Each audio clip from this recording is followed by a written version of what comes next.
Oh, hello. You caught me going through my collection of video games.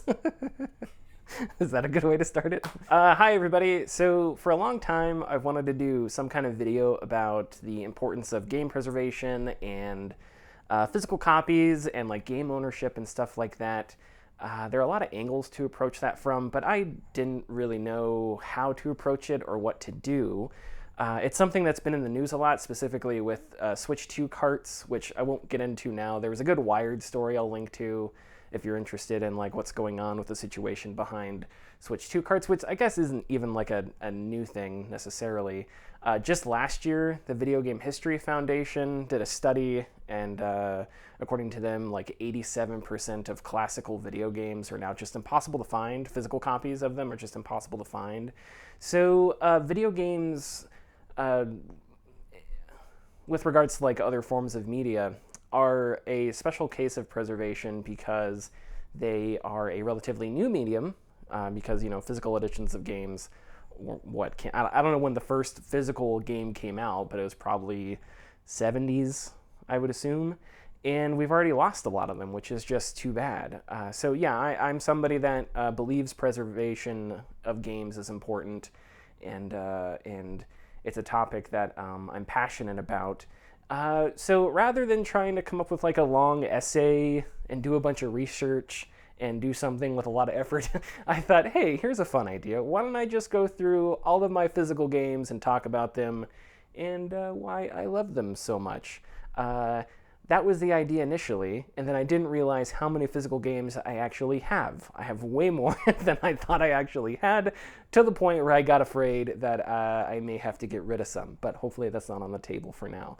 Yeah, so I'm not doing this because I think I have like a particularly impressive collection of games. I'm sure it would take 1 second to find somebody else on YouTube that has like a million more games. There's probably someone in my neighborhood that has like a bigger collection of physical games than I have. But this is more about, I don't know, more about me trying to express my love for physical ownership. I do think there's something special about, having a box in your hand, being able to trade it, stuff like that I grew up with. I grew up going to school and trading games with friends, and if I had a kid now, I probably wouldn't let them do that because not only are games more expensive, but there's also fewer physical games. So it's like, sorry, Tyler Jr., you're not taking Donkey Kong Bonanza to school and letting your buddy borrow it. Not gonna happen. This was $70. But yeah, back in the day, that was something special you could do when games were more ubiquitous. So what we're gonna do is we're gonna go by platform. We'll start with PC, and then we'll just go through different consoles, and I'll talk about the different games that I have and stuff like that. Except for a few cases, like for Star Wars, I have like a dozen or more Star Wars games. So I'll just go through Star Wars. I have all the Splinter Cell games.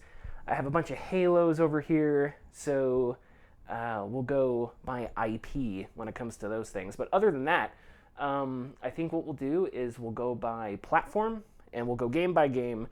This may be a video I split in two. I don't know how long this is going to take. This was a very casual. I didn't want to prepare for it. I wanted it to be a kind of off the cuff, off the top of my head type thing. So no idea how this is going to turn out. There may be a part two. But in any case, let's start with the personal computer. Okay, so I don't, my PC, the physical PC games I have, I don't have boxes, and that's true for actually some of my like console games. I don't have boxes, so please excuse the mess. Okay, so back in the day, a million years ago, when dinosaurs ruled the earth, you would have to buy a disc for a gaming PC, and then PCs had disk drives. So if you're not close to death and you only know games as digital downloads, yeah, that may be a shock to you. But Fear is one of my all-time. It might be my favorite horror game of all time. I don't know. I'd have to.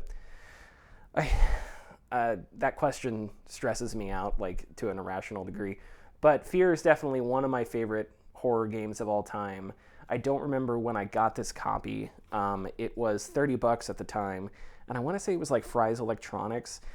It is a really cool cover. I live with the soldiers. The person that put the price tag on it put it over Alma's face, which I'm now realizing may have been an act of mercy because Alma always terrified me.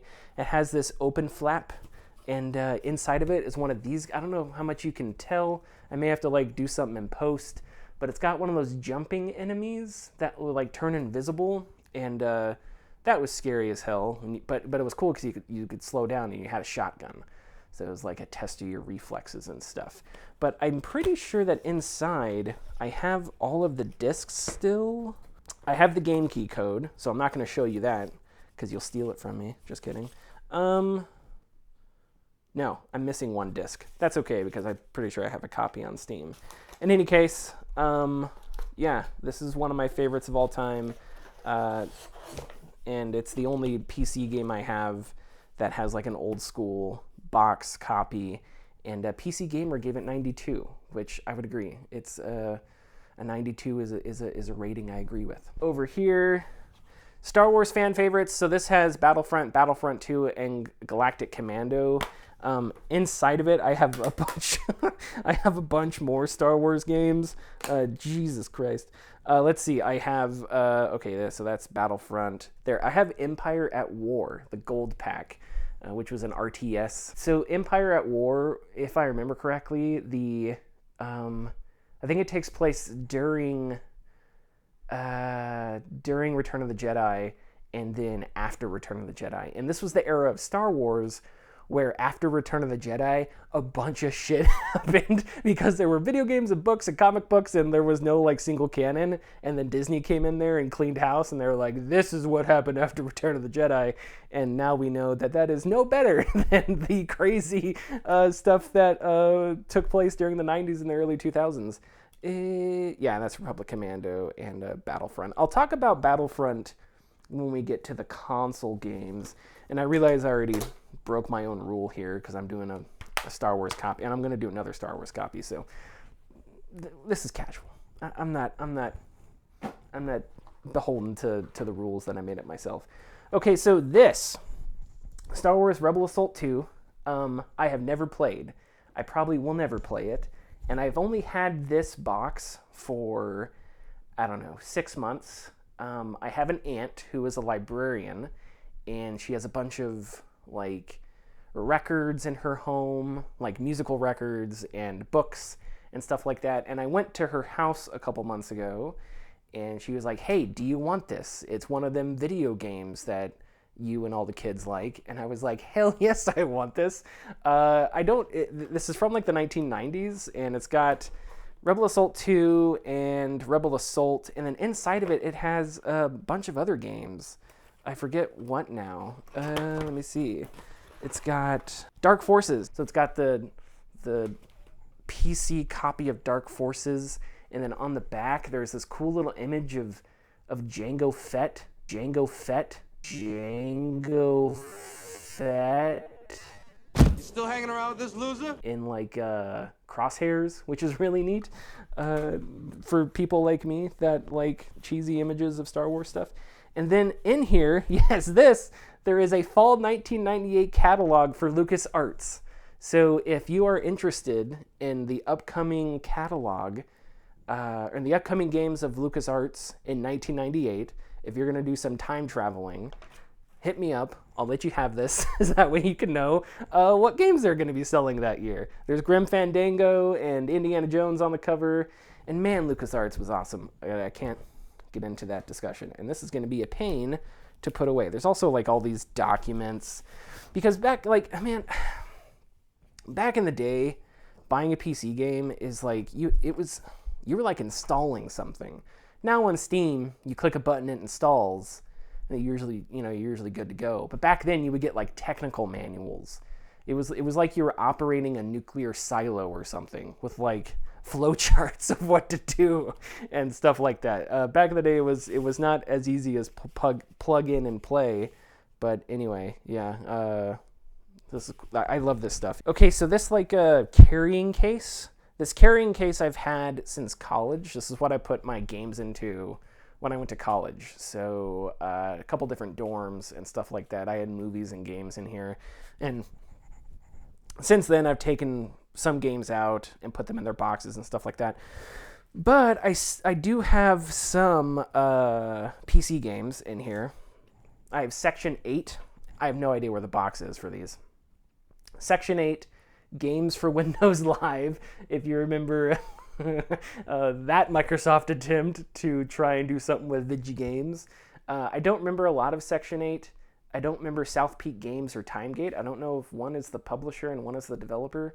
I do remember that in Section, I think it was like a Battlefield game, and you would drop from like orbit or drop from a ship or something. Maybe it was like Battlefield 19 or Battlefield 2042. I don't, or not 2042, the other one, 2142. The one that everybody likes, the sci-fi one that people like.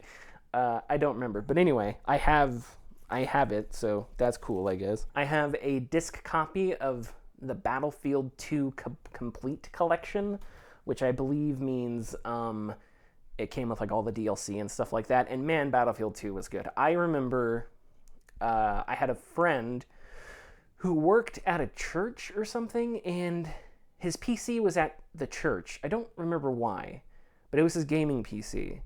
And I remember sitting down to play Battlefield 2 in his office like one morning before church or something, and I was just blown away at how awesome it was and just like how intense it was, because I had played 1942 when I was younger, and Battlefield 2 was modern, so it was like intense, and gritty. And the main menu song to Battlefield 2 is maybe one of my favorite like main menu songs of all time.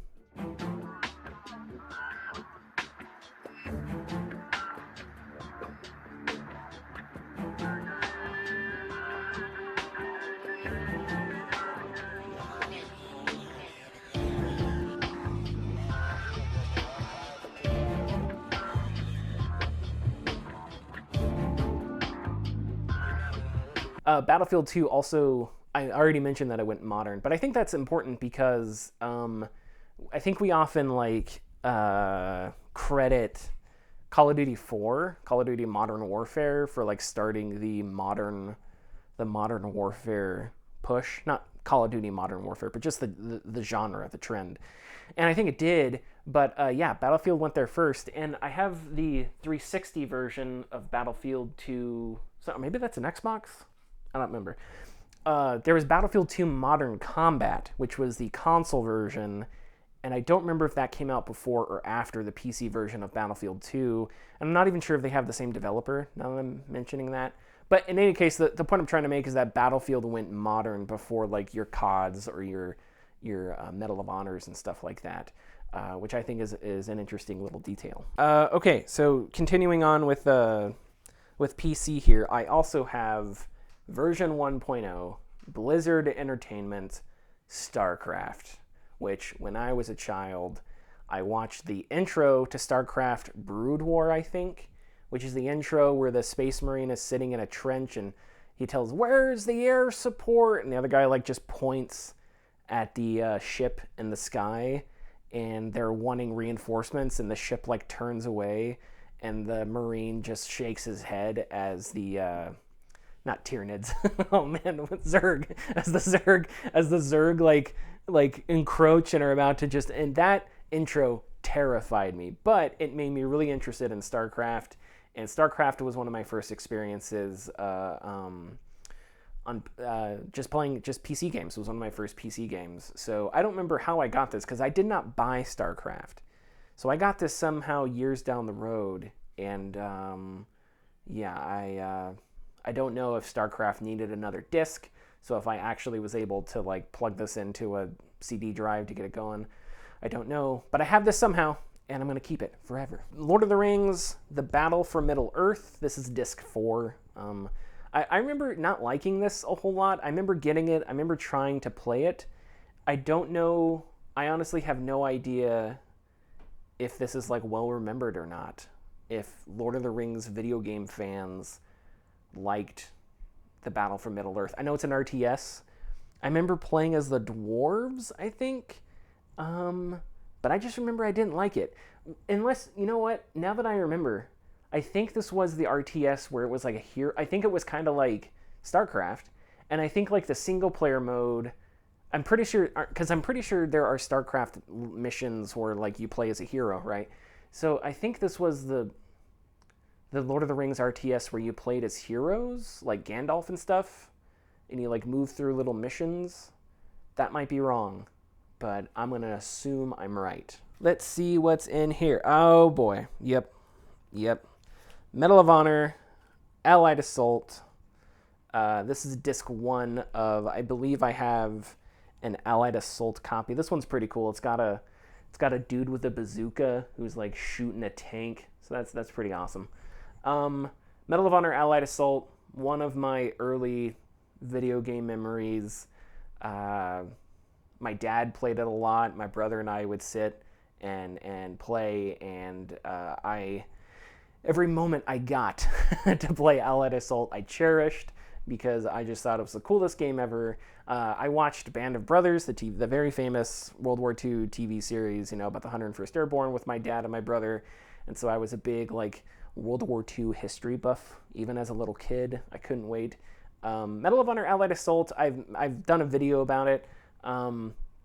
It's an interesting game because it starts with Operation Torch, which was in North Africa, and I think a lot of American World War II media starts with D-Day, and I've had this theory that in our collective consciousness, it's like in the United States, we kind of associate D-Day with the start of World War II because so much begins with D-Day, right? The Longest Day, Saving Private Ryan, Band of Brothers starts with it starts with them training, but the first battle is D-Day, and that's where the 101st Airborne dropped. But I always thought it was cool that Allied Assault started in North Africa, and then eventually you got to D-Day, and so that kind of made D-Day, and also the D-Day level was interesting because it's very foggy, and it's kind of scary because you don't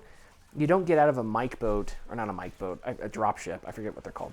You don't get out right at the beach. You get out like 50 yards before the beach, and so you're just wading through like waist-high water, and it's pretty, it's kind of terrifying and gritty because you have to go from cover to cover, and when you're not in cover, the bullets from the machine guns come at you.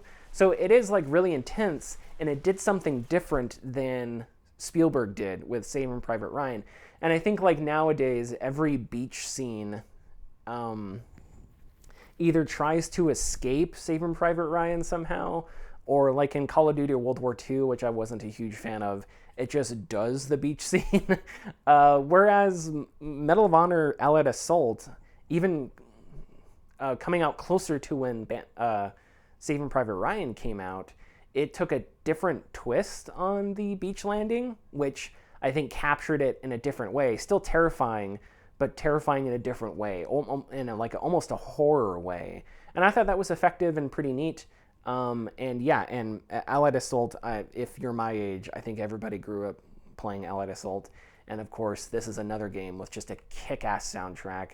Michael Giacchino, the man, the myth, the legend, knocked it out of the park with this, and the other Medal of Honors as well. This is a demo disc for Medal of Honor Pacific Assault, which I have never played, so I can't tell you much about it.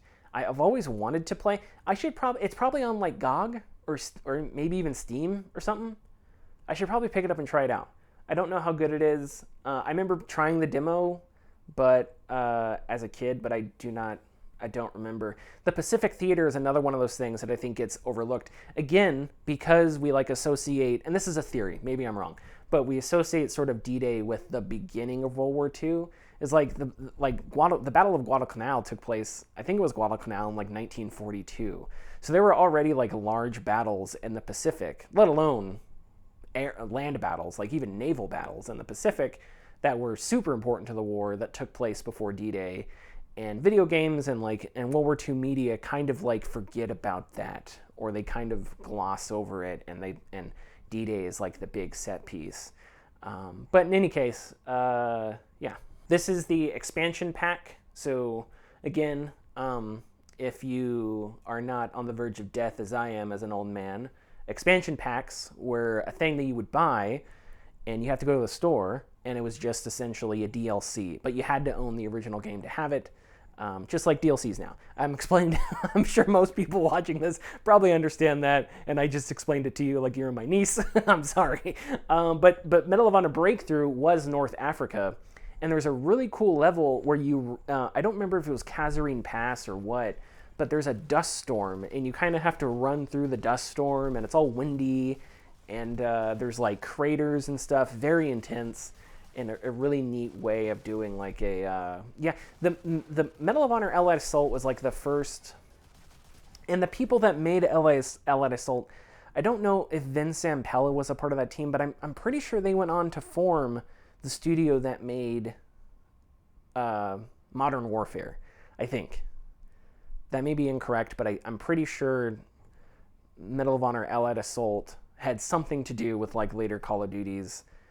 Somebody, I'm not, I don't remember the exact story, but the larger point I'm trying to make here is that Allied Assault had that set piece shooter, right? The spectacle, the music that was like Indiana Jones, John Williams-y, with sort of the grittiness of Spielberg and like the big set pieces and stuff like that.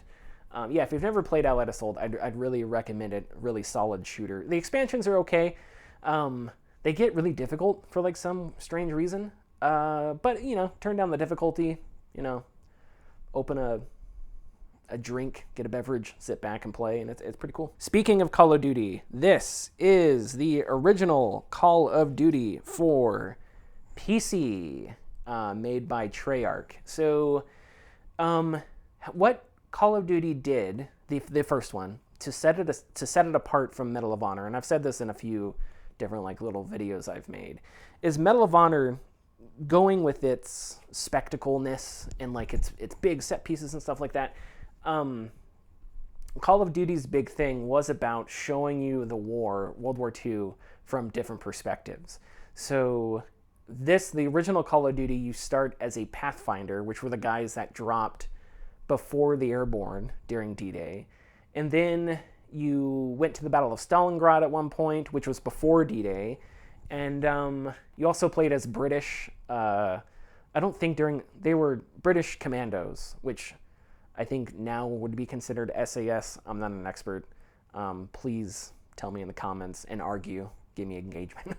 You played as British commandos going for like a V2 rocket or something like that. But the main point here is that you played from different perspectives, and on the back of the box it said in the most important war ever fought, no one fought alone, or something like that, which I think was important to the ethos of Call of Duty, because Call of Duty was about, instead of having like one guy who was like this, in Medal of Honor you play as like a dude who, it starts off, you're with everybody else, and then like by the end of the game it's like you have to steal the super stealth aircraft, something kind of weird. Call of Duty I think was a little more grounded. I remember explosions would give you like the ringing sound and like disorientation and stuff like that.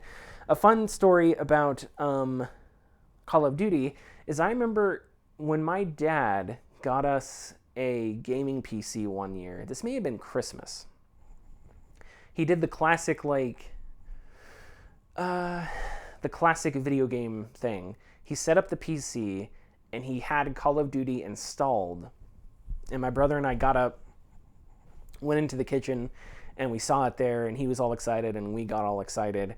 And then, we played Call of Duty for a while. And I remember the darkness settings were super dark. And the first level of Call of Duty, I could not see anything. So I was like, this game sucks. You can't see anything. And it was just the brightness settings. So, but anyway, that's a good memory that I always go back to with the original Call of Duty. And I don't remember if it was Christmas or one of our birthdays, or maybe my dad just bought a gaming PC for no other reason but to have a good time. I believe that is all my PC, my physical PC games. So we're going to move on to something else. What should we move on to? We're going to go to, I'm going to say PlayStation. We're going to go with PlayStation. So, the Sony PlayStation I never owned. My first console was a PS2, which we did get for Christmas, and I'll talk about that more later. But because the PS2 was backwards compatible, I got a bunch of PlayStation 1 games and played the crap out of those. This is a Crash Bandicoot Collector's Edition, which comes with Crash Bandicoot 4, Crash Bandicoot Team Racing, and what's the other? Crash Bash, which is basically a Mario Party type thing. So, you know, because what they did with Crash was they tried to do like a Mario type, you know, franchise thing, which I think was fine, I guess. I haven't played these since I was a kid. I remember I disliked Crash Bash a lot. For some reason, which this is a fun little, look at this box. There's like a guy on a tank in there. I don't know who that is. I love this shit so much. But I did not like Crash Bash. And this is a true story. I disliked it so much, and I was complaining to my mom about it. And I decided, this is true. I was gonna write a letter. I was so fed up with how much I disliked Crash Bash. I felt like the computer was cheating. So I wrote a letter to PlayStation, and I was like, "Dear PlayStation," and again, I'm like, I don't know, 8. Actually, I was probably older, but I'm not gonna admit that. So we'll stick with 8. And I was like, "Dear PlayStation, Crash Bash is broken. The computer's cheating. Please send some." I remember writing the sentence, "Send someone out to fix it." And I think my mom just took it and was like, "Yes, I'll put this in the special file to New York," and then like tossed it in the wastebasket. And of course, as a kid, I just, you know, Did you forget about it? oh yeah, I completely forgot about it. But yeah, that was true. Yeah, my brother and we played Crash Bandicoot a lot. It's just a really fun, solid like platformer. And Crash Team Racing was fine. In comparison to Mario Kart, probably not as good. But yeah, I to be honest with you, I don't remember a whole lot about it. Other PlayStation games. So at some point, I got rid of all the plastic cases. This carrying case here, Interact. You're not gonna be able to see this because it's black on black, but it's an Interact case, and it's got slots for memory cards. That's funny. But I have had this for more than 20 years because we put all of our PlayStation games in here, and we put them in there, and I have had them in there for that long.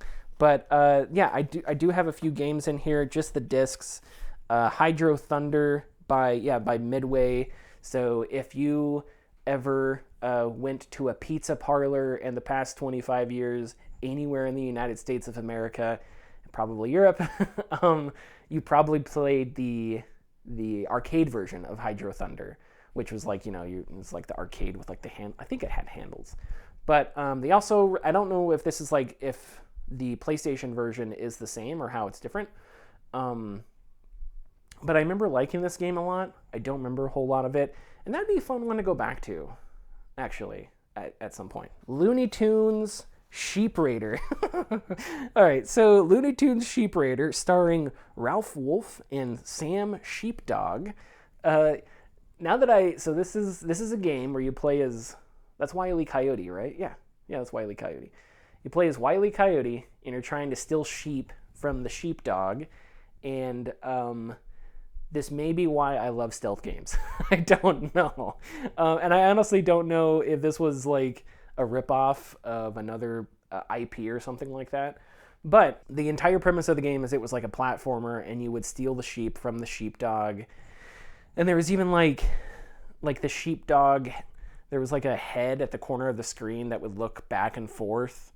And so you would know if the sheepdog was looking at you, and you would get in bushes and like tiptoe around with a bush on top of you, and it was very silly. But I played this with my sister because she was really good at it, and this is the game that I remember I learned what overwrite meant because my sister got really far, and I didn't know what I was doing when I played. I would just mess around, but my sister was actually playing the game. And I remember one time she sternly told me, "Do not overwrite my save." And I was like, well, what does overwrite mean? And so I had to have overwrite explained to me, because that if I played the first level and then saved over her save would be gone. So that was a good lesson for Tyler. And thanks to Looney Tunes Sheep Raider. Okay, so this one, oh my God. Talk about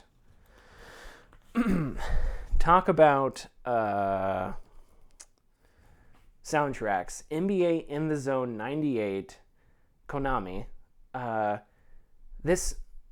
remember this game having a really kick-ass main menu soundtrack, but I don't know if it does. That may be like a Mandela effect thing.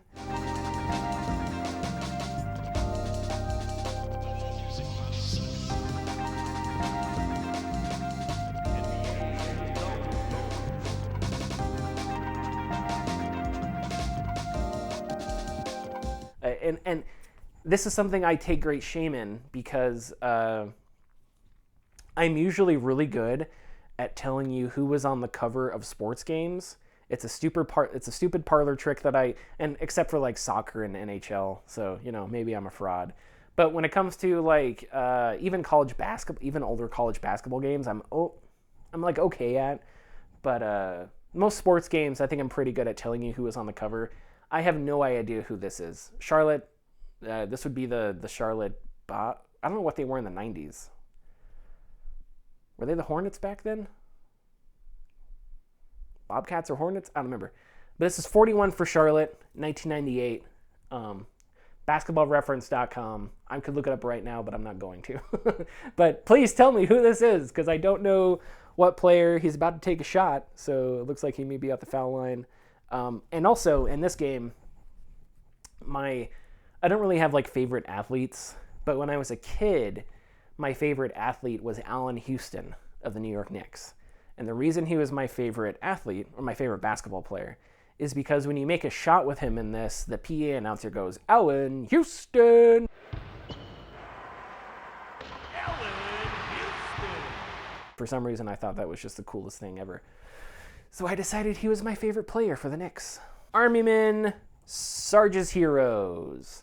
This is classic franchise that I'm sure a lot of people grew up playing. The Army-Men games where they were viciously violent and very cartoony and silly. But it was Army-Men. It was green, so it was all good fun and stuff, except for the woman. This is straight up Phantom Payne. Everyone is green except for the lady, because we gotta have the boys buy the game. So everyone else has green skin. The lady just has green hair, which is hilarious to me. It's probably because she breathes through her skin, so it's a real serious condition. And I think that's not something we should make fun of. The demo for Air Attack, Army-Men Air Attack, where you play as helicopters, is in here, and I have that as well. Army-Men Sarge's Heroes, I remember playing it, but I don't remember if I liked it. Maybe not. I don't know.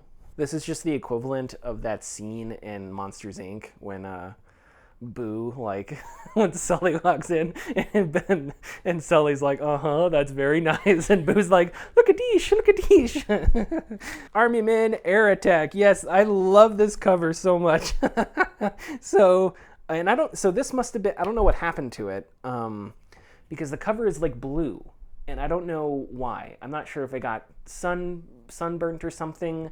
But this cover, as you can see, the guy is like hanging onto the helicopter and he's melting on a grill.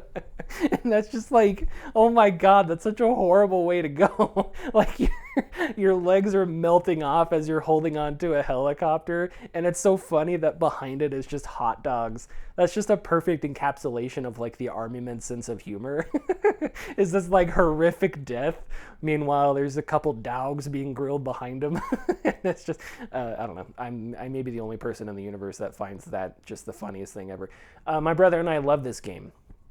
I believe it was also co-op, so it was split screen, and you could both fly helicopters and zoom around and shoot stuff, and yeah, it was a good time. And I know there are games on Steam now that there are like some attempts to revive that sort of sense of humor and that sort of vibe.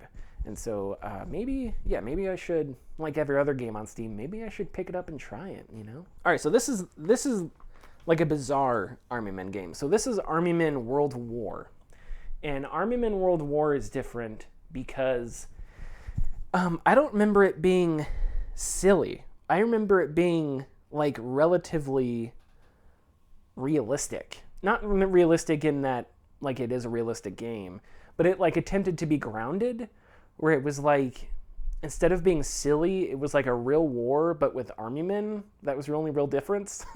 So it was a little stranger, and like it took itself a little bit more seriously. And I remember the basic training, you would like run around a shooting range, you know, like you've done in a million different video games.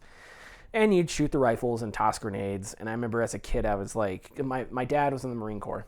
So as a kid, I was just like, hey, Dad, was this what basic training was like?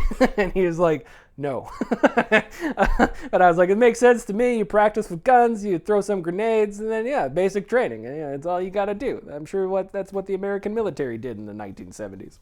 This, Frogger 2, was one of my favorite games growing up. We got Frogger 2. So back in the day, you could rent consoles, which you may be able to do now. I don't know. But back in the day, Blockbuster, you could rent consoles. And before we had our own PS2, I remember my mom rented a PS2 for like a month. And we had a soccer game, I think, and this had a co-op mode, I believe. And the co-op mode was funny because you could like hop on top of each other. So if one player hopped on the other player, the player beneath them couldn't move.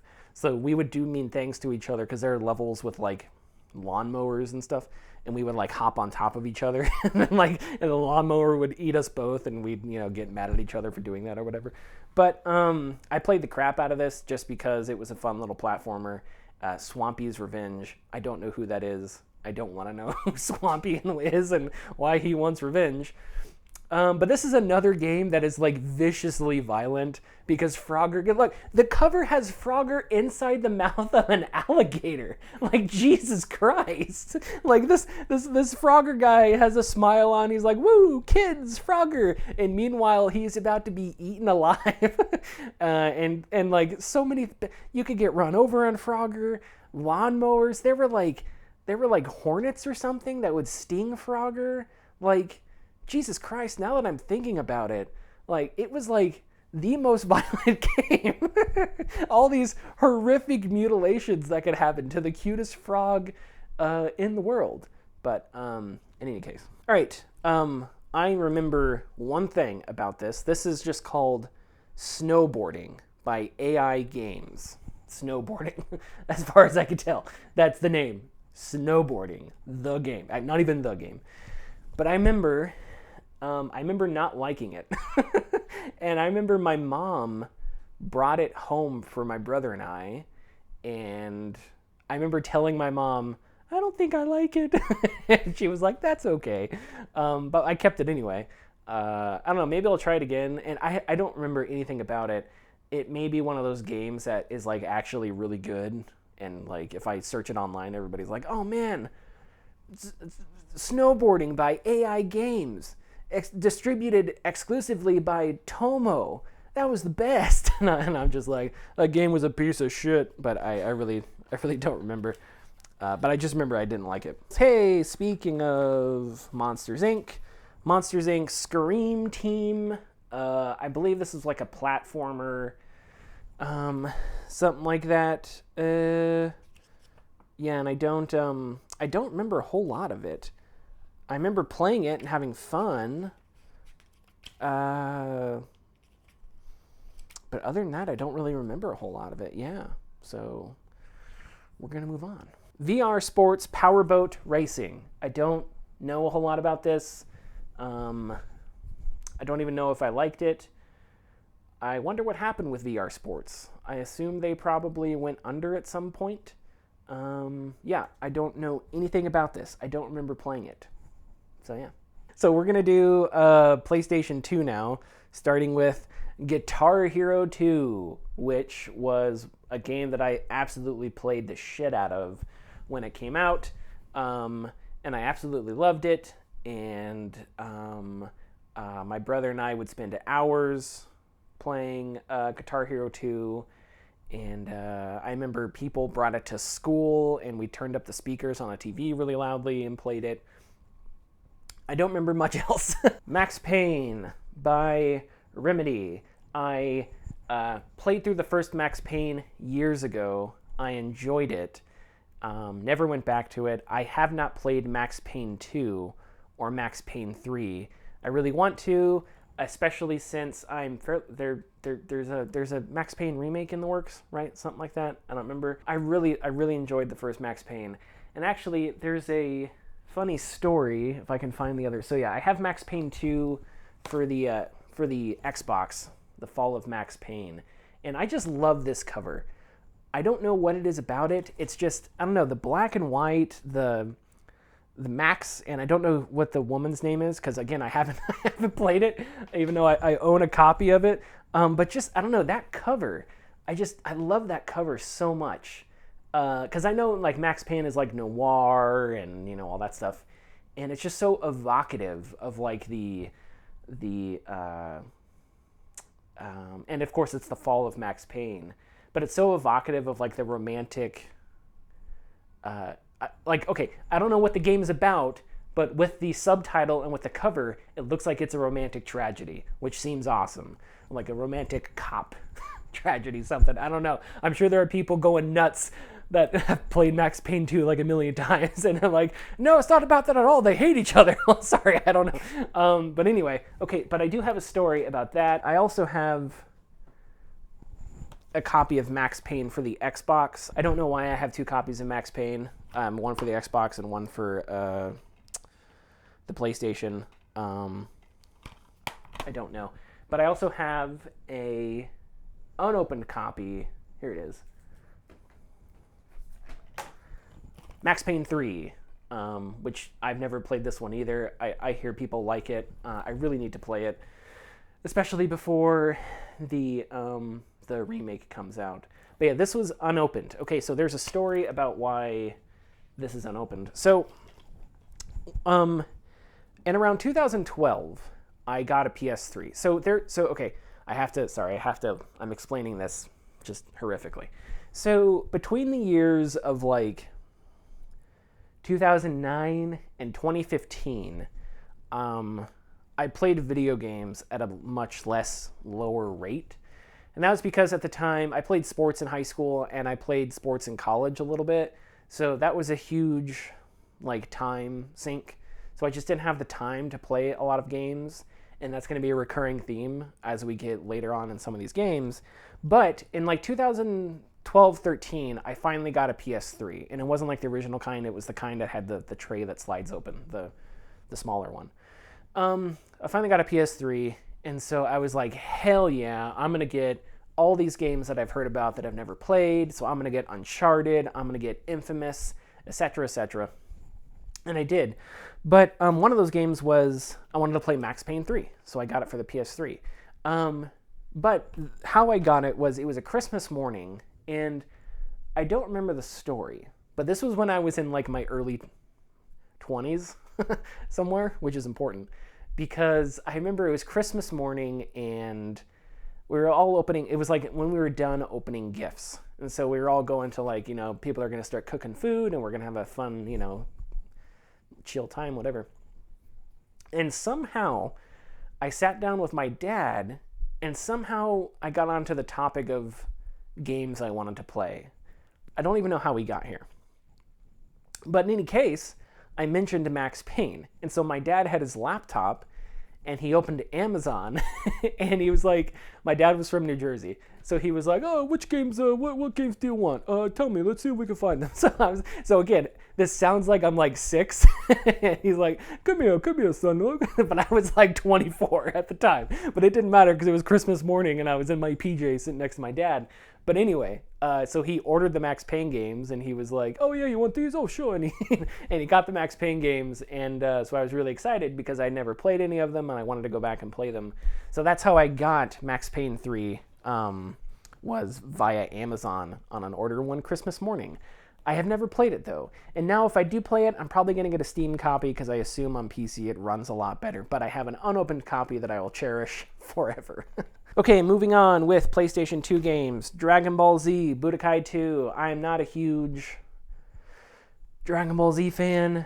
I don't know much about it. I know that there's a guy named Goku, and you could turn Super Saiyan, and Goku got killed or something, and there was a dude named Piccolo. I don't I don't know a lot about Dragon Ball. My wife is face palming. I don't know a lot about Dragon Ball Z. I was more of a Star Wars fan. Okay, so a little bit more classier. Whatever. But I do know that Majin Buu like kicked everybody's ass at some point, and I know that's what this is about. Yeah, I remember enjoying it. I played it with my friends, and it was like a fun fighting game. And I know Budokai is like a well-remembered fighting game, if I remember correctly. I'm sorry. I am trampling all over. Like, there's somebody who like lives and breathes Dragon Ball, and I'm just like, fuck that. No, but like, Dragon Ball's great. It's the greatest anime ever made. Star Wars Battlefront. Okay, so I've said we're going to talk all Star Wars at the same time, and I'm just breaking that, but whatever. Because this PlayStation 2 copy of Star Wars Battlefront 2 was my first copy of Star Wars Battlefront 2, I believe. And Star Wars Battlefront 2, or I'm sorry, this is the first Star Wars Battlefront. I'm sorry. For some reason, my brain went to BF2. This is just Star Wars Battlefront, which is my first copy of Star Wars Battlefront for the PlayStation 2. And it is one of my favorite games of all time. I just remember playing the absolute crap out of this for hours and hours and hours. Instant action. Playing as a sniper, playing as all the different classes, playing through the single player. I could not get enough of Star Wars Battlefront. The way it captured the big battles, the way Pandemic captured the big battles of Star Wars, and all the sights and sounds and the music, it was just absolutely phenomenal. A couple funny stories about this. So I remember seeing a trailer for Battlefront, and it blew my mind. Because there was you had like a cockpit view and a snow speeder, and I was like, oh my god, you can see like the cockpits of the ships, and I was just like, this just looks like the most incredible thing I've ever seen. So I was so excited when we got the PlayStation version. But the PlayStation version doesn't have those views. That's the Xbox version that does. I don't know why. I don't know if it's because the Xbox ran better. I have no idea. But in the PlayStation version, and I'm 99% sure this is true, if you go to like first person, you don't see a gun, and you don't see like the cockpits. You just get like the old school Ghost Recon or old school like car racer games where it's just a reticule in the middle. Also a funny story. I remember a Friday night, my brother and I, we decided we were going to play PS2, or we're going to play Battlefront. So we're playing split screen, and we stay up super late. The next day, a Saturday, my dad had to get up super early for something. I don't know what it was. And so Connor and I, my brother Connor, we played all through the night. We had no idea. We didn't keep track of time. We were kids. And I remember Connor left our room to go to the bathroom at one point, and I just remember hearing my dad say, "You two are still awake?" and I remember I shut off the TV, shut off the PlayStation, and just laid down, totally throwing Connor under the bus because I was afraid if my dad came in, I'd be like, "Oh, I was asleep like hours ago." Anyway, I think my dad was just shocked we were still awake. So it was sometime early in the morning. We played all night and had no idea. But yeah, one of the best games, one of my favorite games ever made. Theme Park Roller Coaster. I don't know anything about this. I don't even think it's mine. By Bullfrog Productions. I don't know how this compares to like Planet Coaster and other coaster games. Yeah, don't have a lot to say. SOCOM, US, Navy SEALs. These are games that I wanted to play a lot growing up, but I never got them. And so I went and got them as I was older, and now I have still not played them, but I have them. And I don't know like how good of a tactical shooter they were. They were third person. Yeah, I still need to play them to have like a better analysis. And I'll just do this real quick because I saw it earlier. Where is it? So this is SOCOM 4 for the PS3. This was the first SOCOM that I ever played, which I believe was a mistake because it's not a very good game. But I remember wanting to play a SOCOM, and I never had the original ones. So then when I got my PS3, that was one of the franchises that I was like, hell yeah, I can finally pick up a modern SOCOM and get into it. And I love tactical shooters. I loved Ghost Recon as a kid, Rainbow Six, like those kinds of tactical SWAT, whether it be SWAT or like Arma, even Milsims. Like I've always loved games like that. So I thought SOCOM was kind of in that vein, which maybe the original ones are. But SOCOM 4, I was not impressed with. And you don't even play as Navy SEALs. You play as like something else. Okay, getting to the sports games. All right, so I promise I have not looked this up. I promise. So this is easy. This is the Danian Tomlinson. I'm fairly certain it's in the Hall of Fame. Played for the Chargers and the Jets? No, that was Chris Johnson. No, I don't remember who else he played for. Game Day 2004. I think this is a really good NFL game. The announcers for this are Ian Eagle and Ian Eagle and he played quarterback for the Chargers. Eric Coryell, 1970s, is in the Hall of Fame. Why can't I think of his name? I'm going to sit here until I think of it. I can see his face. Dan Fouts. Ian Eagle and Dan Fouts. And I think they do it, and I think they did a pretty cool job. Now, I believe, this was the year after the Buccaneers beat the Raiders in the Super Bowl. And that Bucs defense with John Lynch and Warren Sapp and who was that line? They had a really good linebacker too, who I believe maybe is in the Hall of Fame now. I don't remember. That was one of the greatest defenses of all time. But and I think like Warren Sapp is one of the highest rated players in this, and one of the highest rated defensive players in this game. This game also had a kick-ass soundtrack. It had Soundgarden, and it had other bands. It had a good soundtrack. I don't remember any of the names of the songs of the bands, but it was really good. Okay, this is Ron Dane, who I believe was drafted by the Giants. And I don't think he had a very long NFL career. I'm pretty sure this is Ron Dane. I could be wrong. But I don't think I am. This, Game Breaker 2001, was Keith Jackson. And if you don't know Keith Jackson had a really booming voice. And he was, he had some great one-liners in this, because if you had a...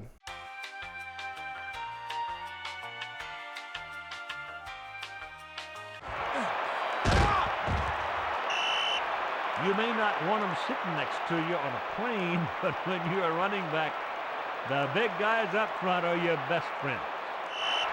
Oh, the ball carrier almost popped that one. The big old defender took his legs away with a sweep of his right arm. Of course, that's an arm as big as a tree limb. They stood him up like an unpopular boy on a lonesome Friday night. That receiver runs like a gazelle, changes positions quicker than a scared politician, and makes the big catch when he has to. I guess that's a total package. Okay, so this is where it fails me, because I do not know. This is obviously Penn State. I do not know who number 5 was for Penn State. So shame on me, because I was like, I know everybody. Not this guy, though. I know I've looked up who it was, but I do not remember. Game Breaker 2004, though, was very good. Obviously, the Game Breaker series isn't around anymore, but it was a good series. Oh, yeah, that's the other thing. So the booklets, they're really neat. They kind of look like tickets in like newspapers and stuff, which I think is really, really cool. Yeah, I guess we'll do PS3 next, because I don't have a ton of PS3 games.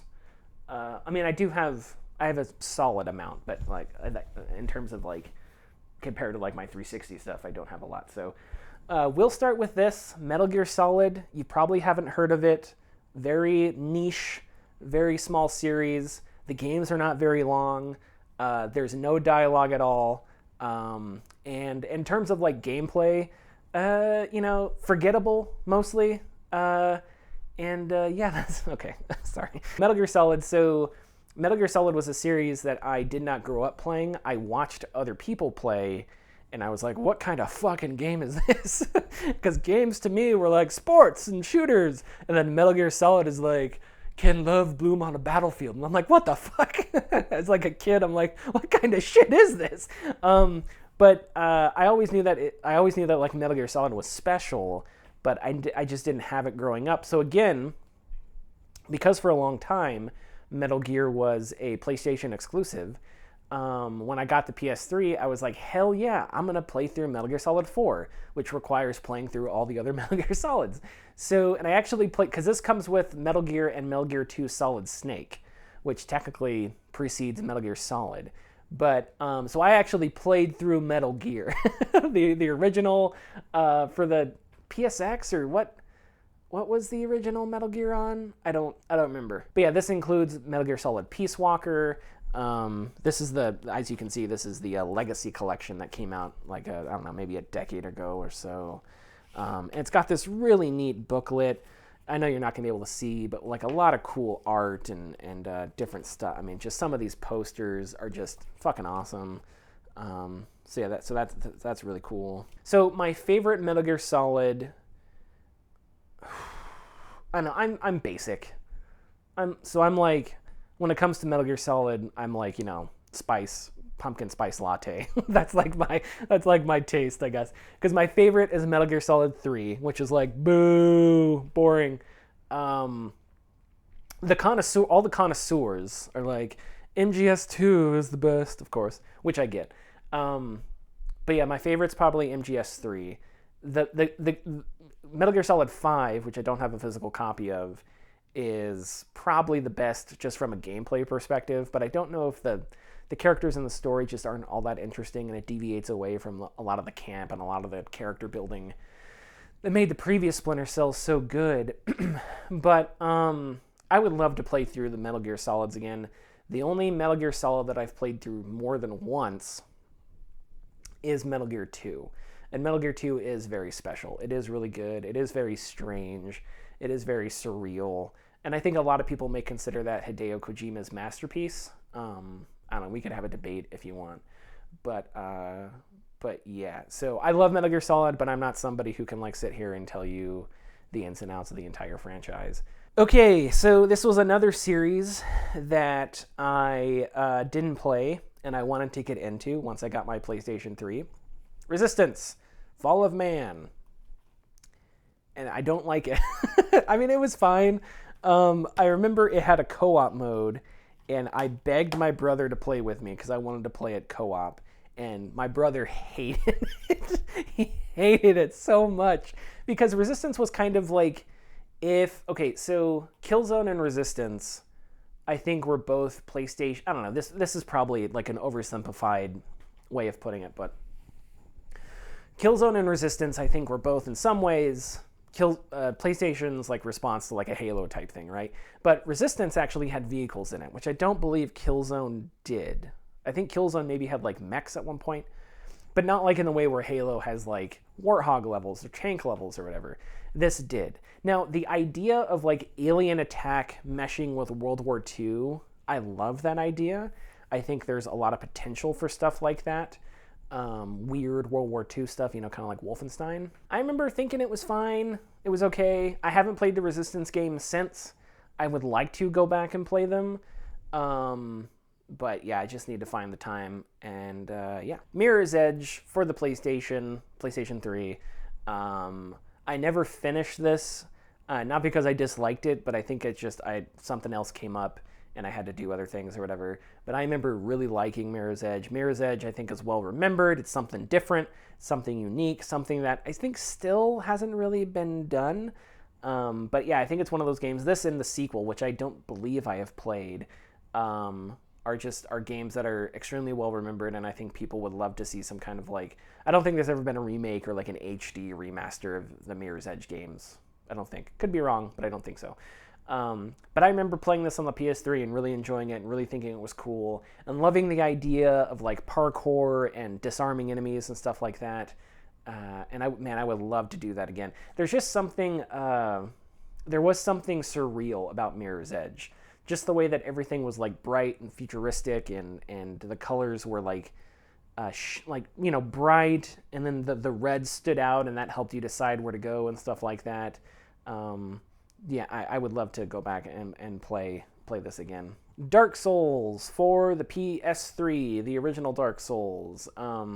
I remember going to games, so I knew Dark Souls was like difficult, right? Because that was famous. That it was like the famous thing was Dark Souls was hard, and which, by the way, Dark Souls was not the first game that had that reputation. There's a game called Ninja Gaiden, which there's a new one coming out soon. And when I was a kid, Ninja Gaiden was like oh yeah, you're a gamer? Well, finish the Ninja Gaiden games. That was the game that like all the annoying kids would like talk about how good they were at it or whatever before Dark Souls. And now, of course, Dark Souls is the standard bearer for difficulty, which I think there is something special, there is something mystical and cryptic and weird, and just Dark Souls does have like a black hole effect. I think that may be the best way to describe it. It just draws you in, the mystery of it, the atmosphere of it. And even though you're looking at an abyss, you're looking at endless nothingness, you just can't help but be drawn in by that atmosphere. And the first Dark Souls, I think, really epitomized that. But I remember when I picked this up that night, my wife, girlfriend at the time, we lived in an apartment, and the bedroom was top stairs, second floor. The TV was bottom floor.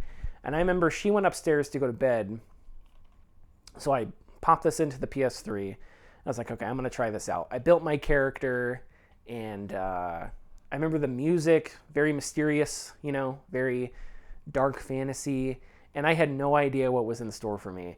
But I just remember sitting in that dark room at night, playing through the first Dark Souls, and it wasn't scary. It was more like I was just walking through mist, and I just didn't know. It was like I was encountering ghosts everywhere.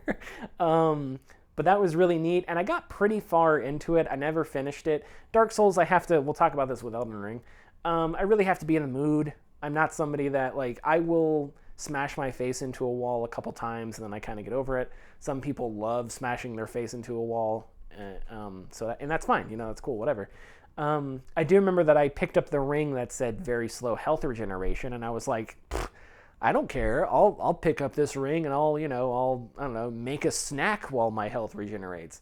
Joke's on me, because if that ring did regenerate health, it did it so slowly that no matter what I did, it was not going to regenerate health. I'm not sure. I'm sure there's a story behind that ring. I don't know if it's technically true or if it's like a lie or what. That was my experience with the first Dark Souls. Okay, so Killzone, again, another series that I was like, I need to play this when I got my PS3. They had this, which is the Trilogy Collection, what comes with it's Killzone 1, 2, and 3, and I was really excited. And, Killzone's fine. The first one was pretty rough. I remember thinking it was okay.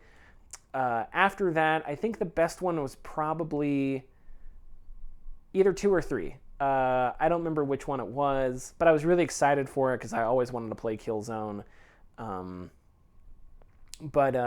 don't remember a whole lot about them. I didn't play the multiplayer, so I can't speak a whole lot about that. But I did enjoy them. I thought they were fun. I thought they were neat. But as far as like a deeper analysis, I'd have to go back and play it again. I thought the Hellghast were cool enemies with their helmets and gas masks and stuff. But yeah. Uncharted 3, again, a franchise that I always wanted to play. Didn't have a PS3. Finally got a PS3. I was like, hell yeah, I'm going to get into the Uncharted games. I only have a disc version, I believe, of Uncharted 3. Uncharted 1 and 2, I think I had digital copies of, because the PlayStation that I bought, it was like a Black Friday special, and it came with a couple different games. And I believe it was download codes or something for the first 2 Uncharteds, because I don't remember having discs for them. But I remember buying Uncharted 3 because I was like, well, if I'm going to get the other Uncharteds, I might as well get Uncharted 3. And there was a time in college where basically my entire life was school, football practice, video games. That was it. That was all I did. I didn't have contact with any other human beings. It was all I did was classes, study during the day, football practice, and then like at night or on days where I didn't have football practice, it was video games. And I played through all of the Uncharted's and stuff like that. I had a good time. I love Uncharted 3. I think the best Uncharted... Ooh. Oh, you know what? And I'll just... it's at the bottom of the pile here, because of course. So, yeah, I'll just... Yeah, and here's Uncharted 4. The best Uncharted... I think it's Uncharted 4. I'm going to say it's Uncharted 4. I think the storytelling, the gameplay of Uncharted 4 is the best. I think each Uncharted got better as they went along. I know famously Greg Miller gave Uncharted 3 a 10, and a lot of people disagreed with that and stuff, but I don't know, whatever, I don't care. Yeah, I think Uncharted 4 was the best, and I think the ending is perfect. I think as far, not even as far, I don't have to make a disclaimer at all. 4 games, a coherent story, each character kind of has, Uncharted 3 is about Sully and Drake. Uncharted 4, it is weird that Sam comes out of nowhere and all of a sudden Drake has a has a brother and you're like, oh, okay. And there's like a whole thing about that. But the storytelling in Uncharted 4, the ending is just phenomenal. From the ending, going through that pirate ship, the final boss fight, all the way up to the very ending. And I'll say this about the very, very ending of Uncharted 4. I think it's the greatest fourth wall break maybe in video game history, right? Because, so if you don't remember the ending of Uncharted 4, right? Spoilers if you've never played it. Elena and Drake's daughter discovers their, the cabinet with all the spoils and the treasures and the stuff of their adventuring days. And she's like, oh man, you guys had a picture with Sully and a shotgun, And it's very like she discovers this history that her parents had that she never knew about, right? So after that, Drake decides, okay, I'm going to tell her about my adventures, and Elena like kind of watches them walk away, and it's very endearing. And you see the book, the map book or whatever with the pictures on it, and it has a picture of Drake and Sam when they were kids, and then it has a picture of Sully, Elena, and Drake with the shotgun. And then in the corner it says Sic Parvis Magna, which means greatness from small beginnings, right? Right. So after that, after the camera pans, it cuts to Naughty Dog.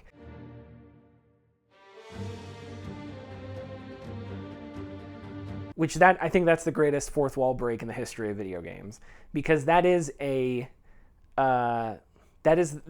Naughty Dog saying, we made this.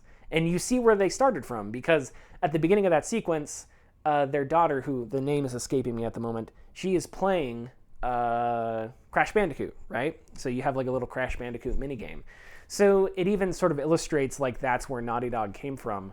So that fourth wall break at the end, where it does this perfect ending after this incredible adventure, after this amazing game, and it says greatness from small beginnings, cuts, Naughty Dog, this is where we're at now, that's where we were.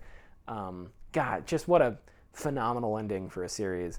I love the Uncharted games. I could talk about them forever. I think they're fascinating from like an analysis standpoint, because they are the poster child, I think, for ludonarrative dissonance, because it's like Drake is this fun guy who's like, oh crap, and yet he has murdered he has shot and killed so many dudes, which is funny. But and you don't really think of him as like a killer, he's more of like an Indiana Jones. But yeah, the body count up there is pretty high for Drake. But still, I know. But I think that's fine, and we could talk about that. But I am honestly not sure how to. Or I'll say this actually to close out the Uncharted off the top of my head discussion. Yeah, actually, let me, because I don't. Where's my phone? Cassie. Okay, I just Googled her name because I completely forgot what their daughter's name was. Cassie. Okay, so a quick opinion about the ending of Uncharted 4. Another one. We got to leave Cassie alone. The entire theme of Uncharted of Uncharted 4 specifically, is that Drake has to come to accept sort of what he has gained, right? Instead of continuing to risk his life in pursuit of something that I don't even know he knows exactly what it is. Because is it riches? Is it rich Drake wants to find. What is it that Drake is searching for when he goes out risking his life and stuff like that. So the ending with Cassie, I think people, people say, hey, Cassie should go on an adventure or something like that. And I vehemently disagree, because I think Cassie needs to be left alone. The idea is that Drake finally gets out of that life and lives a life of some kind of normalcy, where he can finally be with his family, finally live his life in peace after searching and for something and going through so much peril and action and turmoil and stuff like that. So, I hope the last that we see of Cassie is the ending of Uncharted 4. Just because I think that's the theme that Uncharted 4 ran with, a thieves end. So it would be weird if we made like Cassie the hero of the next one, because then it would be like Cassie is doing the thing that Drake was doing, and I think that would kind of rupture that whole theme. So yeah, leave Cassie alone. If we want to do that with Sam, that's great. That's what the DLC did, where you played as Sam and I forget the other two people's names. God, 1 second. The Lost Legacy, where you play as Nadine and Chloe. That's what I'm talking about. So like there are other characters, I think, in Uncharted that if you really needed to do like more Uncharted, or for whatever reason you needed to work on those characters more, those are the characters I think you focus on. Sam, Chloe, and Nadine, but just leave Cassie alone. Hashtag leave Cassie alone. Do we still do hashtags on social media? I don't know. I don't browse social media a whole lot. Okay, so I have made an executive decision, because I have sat here for about an hour and a half, and I think what I'm going to do is we'll go through PlayStation 4, and then I think I'm going to call it, and we'll do another shoot one day where I go through my other games, because if I do that today, I'm going to be here until 10 o'clock at night showing you all my toys. Wait, that sounds bad. I'm going to be here we'll be here until 10 o'clock at night where I'm showing you all my video games, which would be too long. And there's other stuff that I like to get through as well. So what we're gonna do PS4, and then subscribe and stuff, and we'll have a part 2 and maybe a part 3 where I go through everything else and we have fun with that. But yeah, so for now we're going to PS4. Okay, full disclosure, my recording device ran out of batteries, so I went and got lunch, and then I went and ate lunch and then got batteries. So if there's any discrepancy in the footage between now and the previous footage, that is why. I don't know how to hide any of that. But we were going to do PS4, which is up here, I think. I think that's the only place I have PS4 games. Okay, so we will start with Spider-Man by Insomniac on the PS4. So you will notice that this is not indeed a PS4 box. This is a Redbox box, because at the time, my podcast mate, Richard, sent me a text one random night and was like, yo, Redbox is selling games for like $10 because they're shutting down different Redboxes. So I had not played or owned, or I hadn't played or rented or anything the Spider-Man games yet. So we went out and randomly bought the Redbox copy of Spider-Man. So, and I've played some of it back during the PS4 days, and I was having a fine time. I thought it was a pretty relatively standard like open world game, and it was fine. But I'm not super familiar with like the current gen like Insomniac Spider-Man games like Miles Morales and Spider-Man 2. I just never really got into them. It's one of the like big running franchise, for lack of a better word, game series maybe, that I just haven't gotten into like this generation. Next up, Overwatch. So, Overwatch, a physical edition of Overwatch, which must be weird. I own 2 editions of Overwatch because I had a group of friends that played on the PS4 and a group of friends that played on PC. So, I was playing 2 different groups of friends on 2 different 2 different platforms when Overwatch released. And I really think Overwatch, when Overwatch released, it was phenomenal. Like, it was just a really solid hero shooter, multiplayer hero shooter. My mains, back when I used to play a lot, I mained as Tracer. Tracer and Lucio were my 2 mains. So characters that you're like popping blood vessels in your eyes as you're like moving around because it's like a fucking rave as you're trying to get around. I also played as Reinhardt, which that was an exhausting experience because Reinhardt is so slow and I haven't played in years. So like if things have changed, I don't know. Like I don't know what the meta is. I don't know how the characters have changed, and I haven't gotten into like the Overwatch scene yet in a long time. I do miss being able to have like a full team of people and playing competitively because I do enjoy the strategy. I do enjoy finding the synergies between characters and stuff like that and working together. But yeah, I just haven't played it since. But yeah, on PS4 I played a lot of Junkrat because I thought Junkrat was fun and you could like shoot grenades around corners and stuff like that and be a nuisance. Next up, Dragon Age Inquisition, one of my favorite games of all time, one of my favorite RPGs of all time, and a game that I have only played through once. So if you're like me, when you play through a big RPG like this, you sort of have in your head a canon run, which I know sounds weird, but it's like there's one run where that's your official character. That is how the story is for you. And like your other runs are either like unofficial, uncanonized, I don't know, they're like the different religious texts that aren't considered official by the church or whatever. But I've never gone back because I enjoyed that one playthrough so much and I enjoyed the game so much and I remember a lot of it. And I would love to go back and play it again one day. Enough time has passed that I am comfortable to move on and play a different character in Dragon Age Inquisition.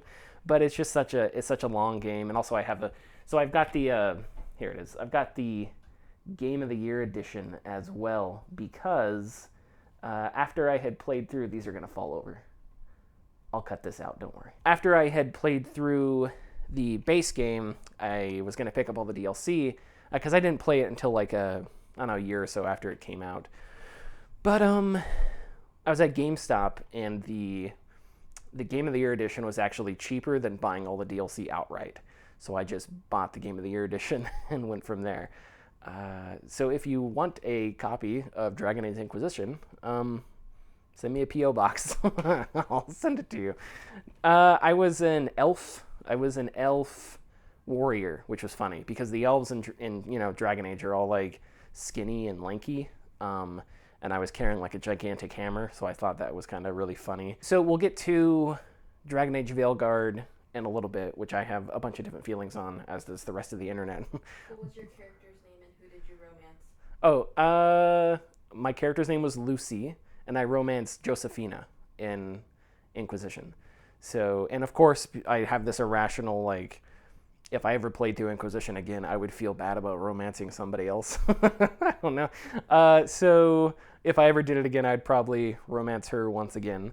But it was in Veilguard, it was really cool to see your Inquisitor come back. I thought that was neat. It was kind of weird because obviously Veilguard's like art direction was different, and then you had to sort of recreate your Inquisitor. So if you didn't know what they looked like, or you couldn't really recreate them, then it was kind of awkward. But I was able to get a pretty good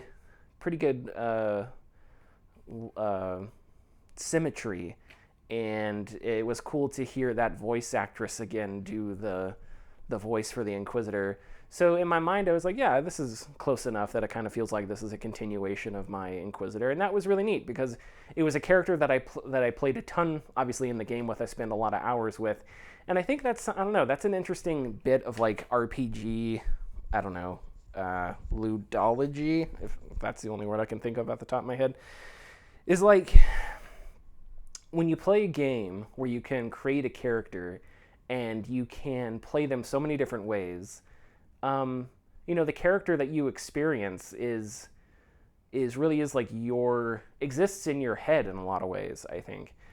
You play through Halo, everybody kind of experiences the same Master Chief, but you play through Baldur's Gate and it's like, Tav in Baldur's Gate 3, everybody in their head has a completely different version of Tav.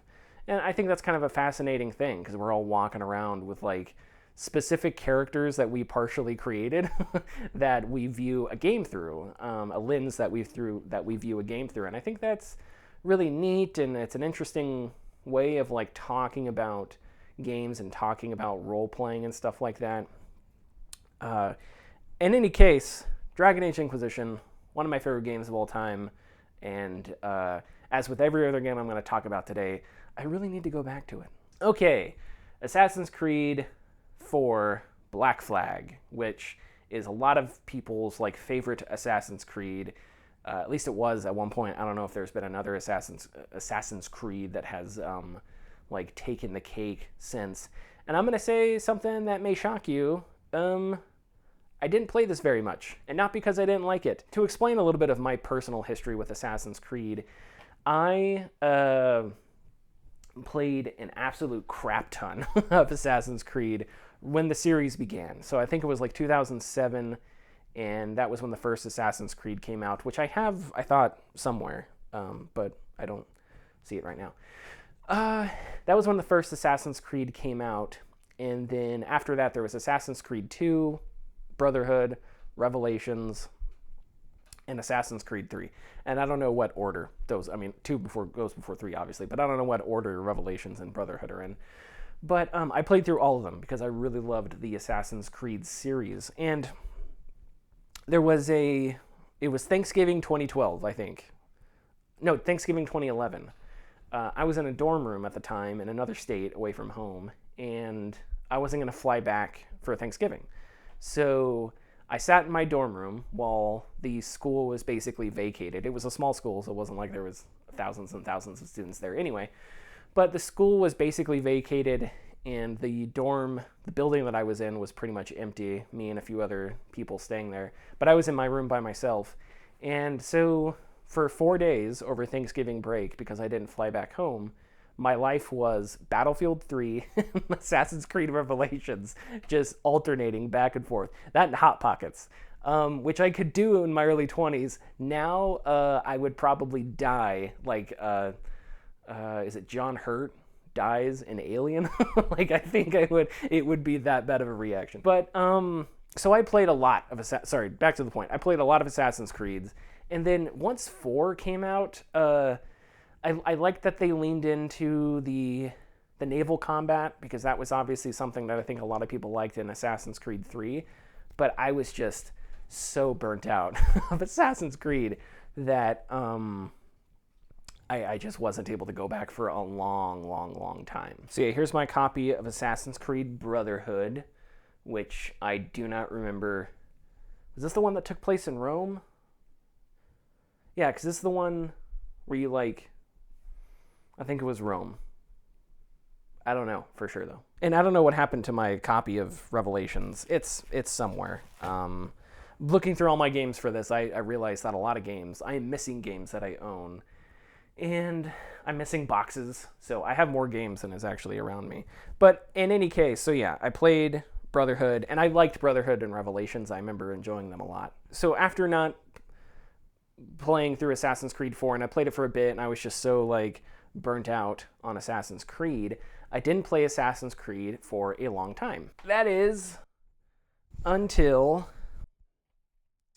I decided on a whim to play Assassin's Creed Mirage, which was basically a stealth recreation of the first Assassin's Creed. And I had read that Assassin's Creed Mirage was limited in scope. It wasn't the massive, like, gigantic open world games that previous Assassin's Creeds were, with all kinds of like checkable, content here and there. It was more of a still an open world, still lots of checkmark content and whatnot, but a little more focused, I guess. I'm glad I did, because I thought Assassin's Creed Mirage was pretty solid. I really enjoyed it especially when I was able to like focus on the story and just sort of take in the ambiance. There are a few games, one I'll talk about a little bit later, that are set, some place in history. And I think the way that they capture their place in time in history is just kind of fascinating. And I don't know what it was about Mirage and how they created Baghdad, and I don't remember 9th century. Okay, it says on the back of the box, 9th century Baghdad. I don't know what it was about it, but I just thought the way they recreated it, the way they made the city feel real tactile, and the way that, because Assassin's Creed games, at least the ones that I've played since this and Shadows, there's a lot of interesting little details. So like in Mirage, there's places where there's like a trading bazaar place where you see people of different races and different religions. And I don't know, you kind of think about back then the effort it took to get to a place.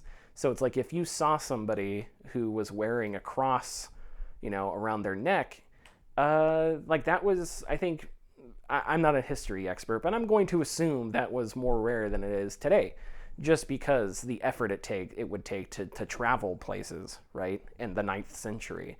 And so I thought they did a really good job just capturing like the just a place and a time, and that was what I liked most about Mirage. And the ending I wasn't a huge fan of, because the ending has more to do with Assassin's Creed than it does, I think, Mirage itself. Was just fine, whatever. But I'm glad I picked it up and played it, because I really did enjoy sort of its more focused experience. And then Assassin's Creed Shadows, which I picked up and played this year. Shadows is the same thing for the most part. I think it does a great job capturing a time, and not just a time and a place, but also like a different form of ethics. It reminds me a lot of the show Shogun, because this came out, Assassin's Creed Shadows came out like a year after Shogun on Hulu, right? And Shogun is this show that it takes place right around the same era, because I think the Emperor, I forget what his name is in the show, but I think he's supposed to be like a fictional version of Tokugawa, right? And Tokugawa is in Assassin's Creed Shadows, and the story in Shadows is a similar story to what's going on in Shogun. And a lot of the themes are sort of the same, right? Yasuke, who, is a guy at a place because he's not from Japan, and so he kind of he assimilates to, Japanese culture, and he becomes a samurai and all that. But you can tell that he, throughout the game, he sort of struggles with his own morality, because the game, I think, does a good job of not portraying like history through a modern ethical and moral lens, which I think can be difficult to do, because something like seppuku is so, I don't know, it's so horrible, it's so, it's so unbelievable for something like that to occur. But that's because I'm a white kid that grew up on the West Coast of the United States. If you grew up in a different time and place where different things were, and this isn't to excuse anything that's happened in history, but it's just to try and write characters that sort of match that society, that match that sociology and that psychology, I think is difficult. And I think Shadows did it pretty well. It's not like a perfectly written game. Both characters, Yasuke and I forget what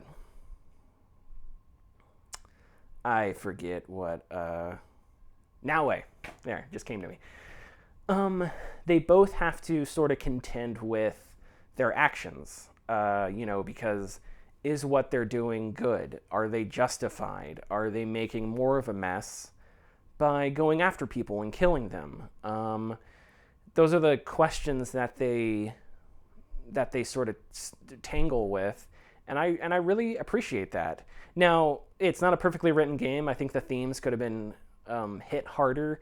I think the story could have been better written. But I still enjoyed it nonetheless. Gameplay-wise, I thought it was fine. I think they went back to having a gigantic open world that's very repetitive and has a ton of stuff for you to do. And I was doing it and having a good time, and after a while I was like, okay, I'm done. I don't need to see what's in this cave or up on this mountain, because it's probably the same thing I found on a mountain over here. So after a while I just mainlined it and was fine. And I played it on the hardest difficulty, or I think one of the harder difficulties, which made the combat really cool, because Naue really is vulnerable. You really have to play her as like a stealth character, and Yasuke, because he's obviously bigger and heavier, it's it's kind of comedic to try and stealth with him, because it's like you're, I don't know, it's like you're a bull that's trying to like sneak through. Like, imagine a bull trying to get through Metal Gear Solid. Like, it's just hilarious.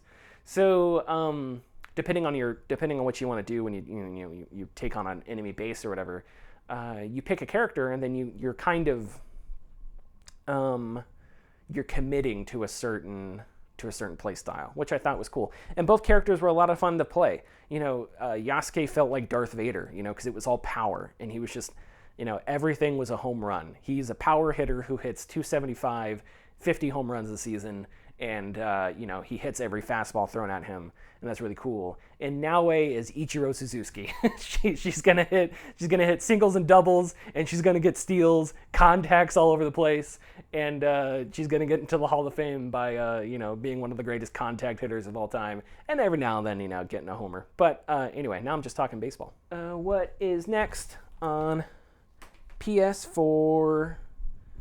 Shadow of Mordor. Okay, so Shadow of Mordor, I have a lot of different thoughts on. It's been a decade since I played it, and I liked Shadow of Mordor more than the sequel. The sequel just didn't. I don't remember what it was, but I just didn't enjoy the sequel as much. So I didn't play through all the way, but I did with Shadow of Mordor, and I think Shadow of Mordor was interesting. One, because of the Nemesis system, which I don't remember what I don't remember what the story is with the Nemesis system or what, but it is annoying that we don't have more games with a Nemesis system type mechanic. I'm sure there are games out there that have like a Nemesis type system, but nothing, as far as I know, no AAA game does it, like Shadow of Mordor. Like, I've never read the book. I need to read Lord of the Rings one day, and I will. And I'm a huge fan of the movies. I know when Shadow of Mordor came out, there was conversations about like how it portrayed Middle Earth and how it portrayed like Tolkien in general, and not everything was like lore friendly and stuff like that. And I get it, because it is a very dark game. It's a game about revenge. It's a game about death and whatnot. But I still enjoyed it because of because of how interesting that Nemesis system is. It kind of makes, it makes you look forward to dying. When you die, you get excited, as opposed to like, oh, damn it, or whatever. And I don't know of another game that I feel that way. Roguelikes, you die, but you're going to die so often on a roguelike that it's just, instead of getting excited, it's just like taking another step.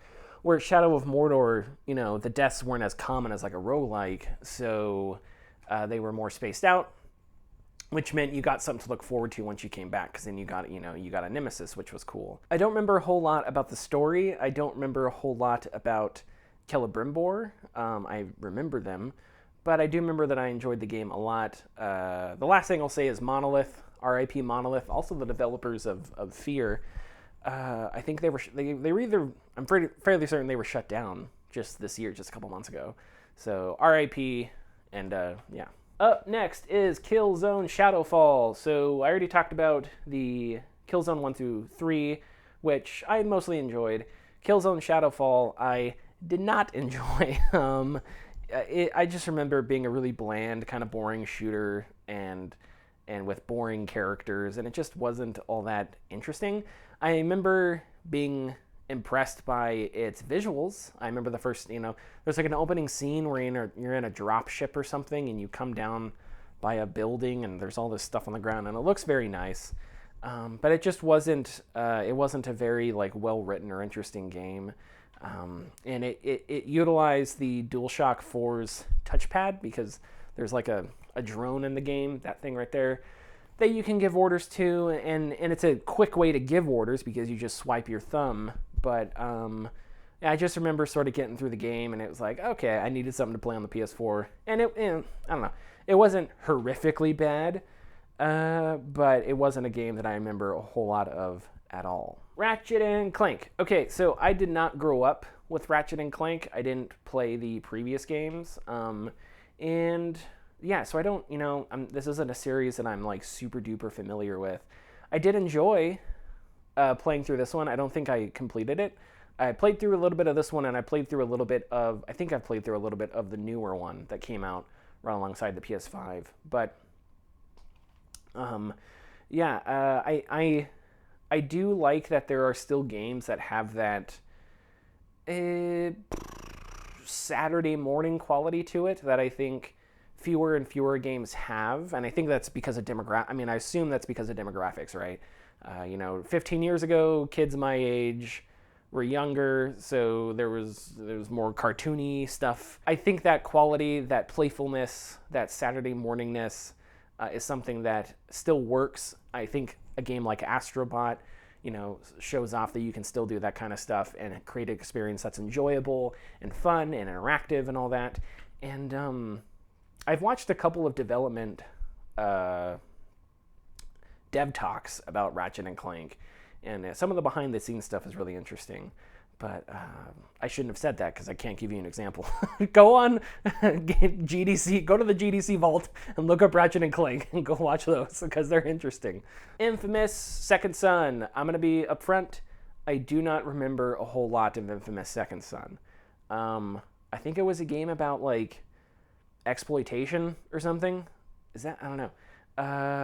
I forgot to mention some of the PS3 games that I have in my bag because I do have the first two Infamous games in there, which I don't remember a lot of either. I do remember enjoying them a lot, and I remember the end of Infamous 2, but and obviously the premise of Infamous is sort of like a superhero type Infamous, or a superhero type premise, but I don't remember a whole lot of Second Son.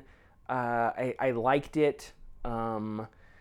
But, it's interesting because this and Killzone, obviously Guerrilla and then Sucker Punch, I feel like both series sort of just ran out of gas. Maybe that's unfair. I don't know. If there's any big Infamous fans out there, maybe that's unfair to say it like ran out of gas or died down.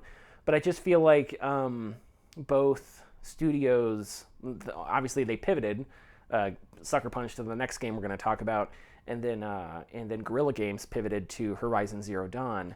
And then the Horizon games. So I think that was like a much needed sort of shot of excitement or newness or something. Because I just the last Infamous and the last Killzone were just games that I felt like the wind had been taken out of the sails. There wasn't a whole lot to do. But I do remember Infamous Second Son being better. Like I don't remember being bad. Killzone Shadowfall, I remember being bad. Not Second Son. I remember having fun with Second Son. I just don't remember a whole lot about it. It's funny how games are like that. I don't know. There's games that I remember a lot of, and there's games that I don't remember. Alien Isolation. That may be unfair because I've played through Alien Isolation like 3 times. Resident Evil 7, I remember a crap ton about Resident Evil 7, and I only played through it once. And it wasn't as long ago as Second Son, but still, it was just sort of, for me, it was forgettable. I guess personally, it was just, by definition, it was just forgettable. But not bad. Ghost of Tsushima. Ghost of Tsushima is interesting. So again, another Sucker Punch's next game. I think they did a really good job pivoting to something else. But Tsushima is interesting because in a lot of ways it is generic. It's a pretty generic open world action game. But the action is damn good, and I think that's what makes it stick. I think that's what makes it work. I absolutely loved the combat. I think the combat was broader than it needed to be. When I played through it, the smoke bombs that you get and the poison and like the darts that make enemies fight each other, all that stuff's awesome, but I just didn't use any of it because the melee combat was awesome. That's all I wanted to do. And so that's what I kind of spec'd into, I guess, for lack of a better word. But for the most part, it was like a generic open world action game that found depth in areas that set it apart. The one-on-one boss fights, awesome. The visuals, awesome. Finding your way with the wind, awesome. The storytelling I thought was really good. I think some people thought it was generic, and maybe it was, but I still appreciated it. And I thought Jin was an interesting character, and I I don't know. So coming up is Ghost of Yoti, which is a game that I don't know if I'm pronouncing that correctly, but Yote, Ghost of Yote. Correct me in the comments, please. It's a game I'm looking forward to, and I'm really excited to see how Sucker Punch evolves that formula. I'm hoping it's not a parallel thing where they just sort of sidestep it and do basically the same thing, because they have great combat. Now it's like, can you shake up the open world formula, make it a little more interesting, make it a little more dynamic or something like that? And then obviously, I would love to go back and play as Jin again, because he goes through a transformation. He becomes the ghost. You know, he sacrifices things. He does things that maybe he once thought he would never do. He becomes someone else. And, you know, maybe that's not super original, maybe that's cliched or whatever, but I think it's interesting, and it's an interesting place that you would start a second game, right? Because you have your Batman Begins, and then you go to the Dark Knight, where now you're sort of coming to terms with the person that you have become or something like that. And that would be an interesting place to start a story. I have not looked up what Sucker Punch's plans are for Tsushima 2, so if there are stories out there, I do not know them. I will Google them later tonight. But I do really love Ghost of Tsushima. Yeah, one of my favorite games of the PS4 generation. Resident Evil 4 was a game that at first I did not like, because I didn't like that it went first person. I don't know. Right after I was grieving PT. I was going through a period of grief for PT, which I partially and still am. And I will there are a couple like asshole executives at Konami that I will never forgive, because they decided to pivot to fucking pachinko machines instead of making video games. But in any case, I warmed up to Resident Evil 7 when I played it, and I gained an appreciation of it. I think Ethan is the funniest character in video game history. Just some of the stuff he says is ridiculous. I don't know how much of that is.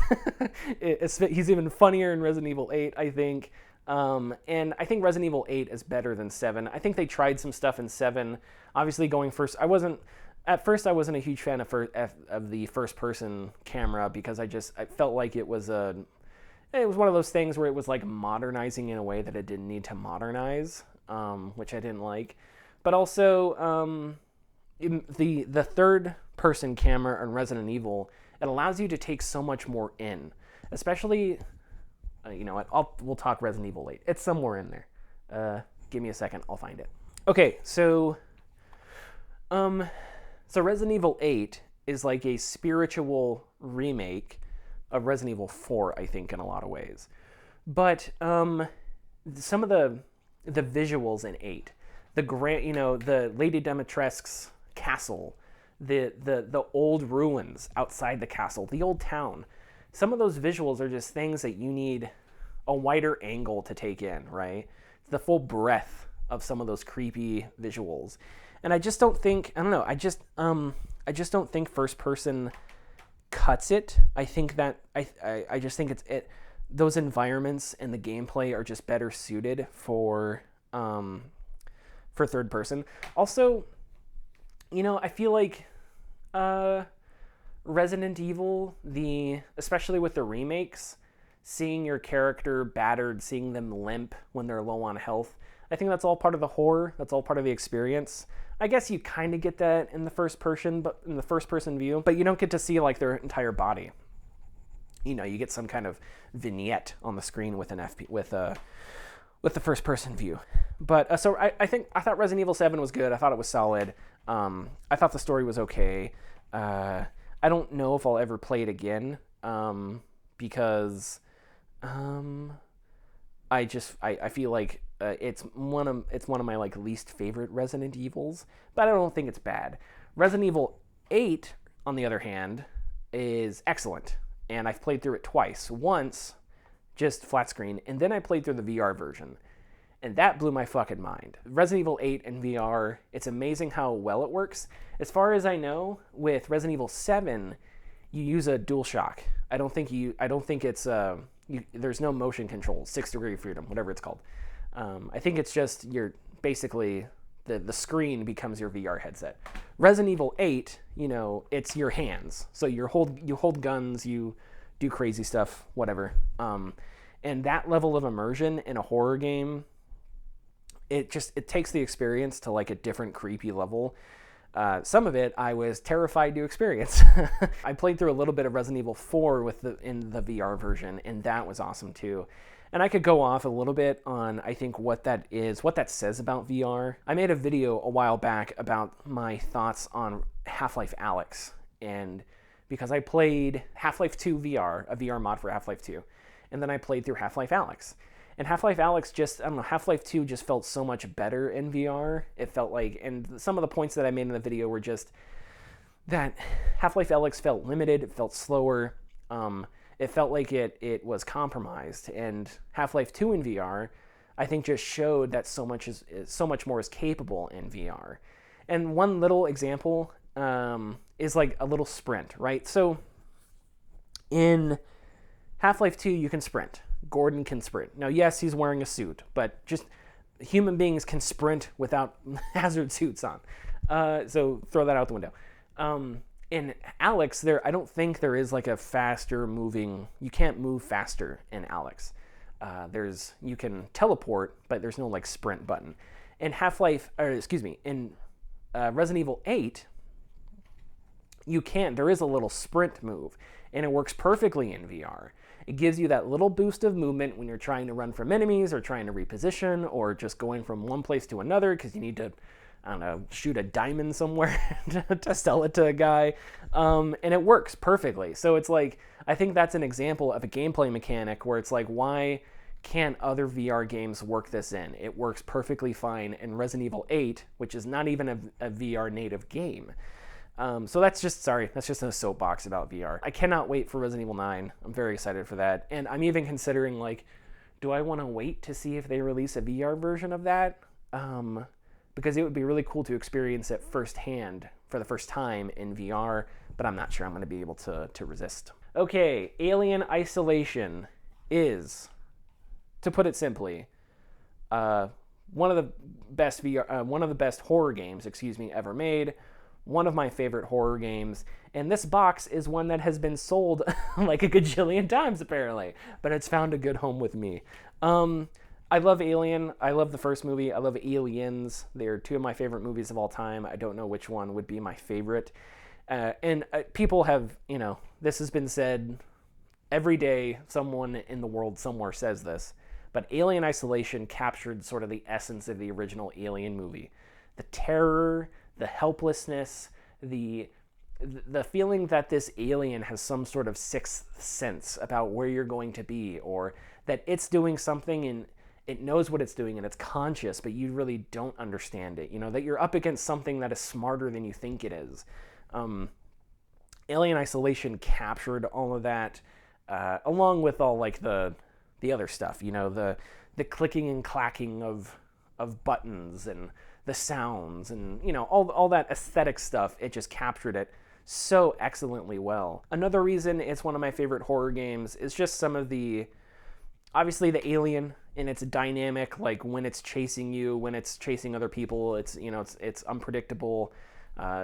Much has been lauded and said about the different ways that the AI works for the xenomorph, but I think like one of my favorite things is just that chaos. And there's only one other game that I can think about that matches it, and it's like a part of Last of Us Part 2.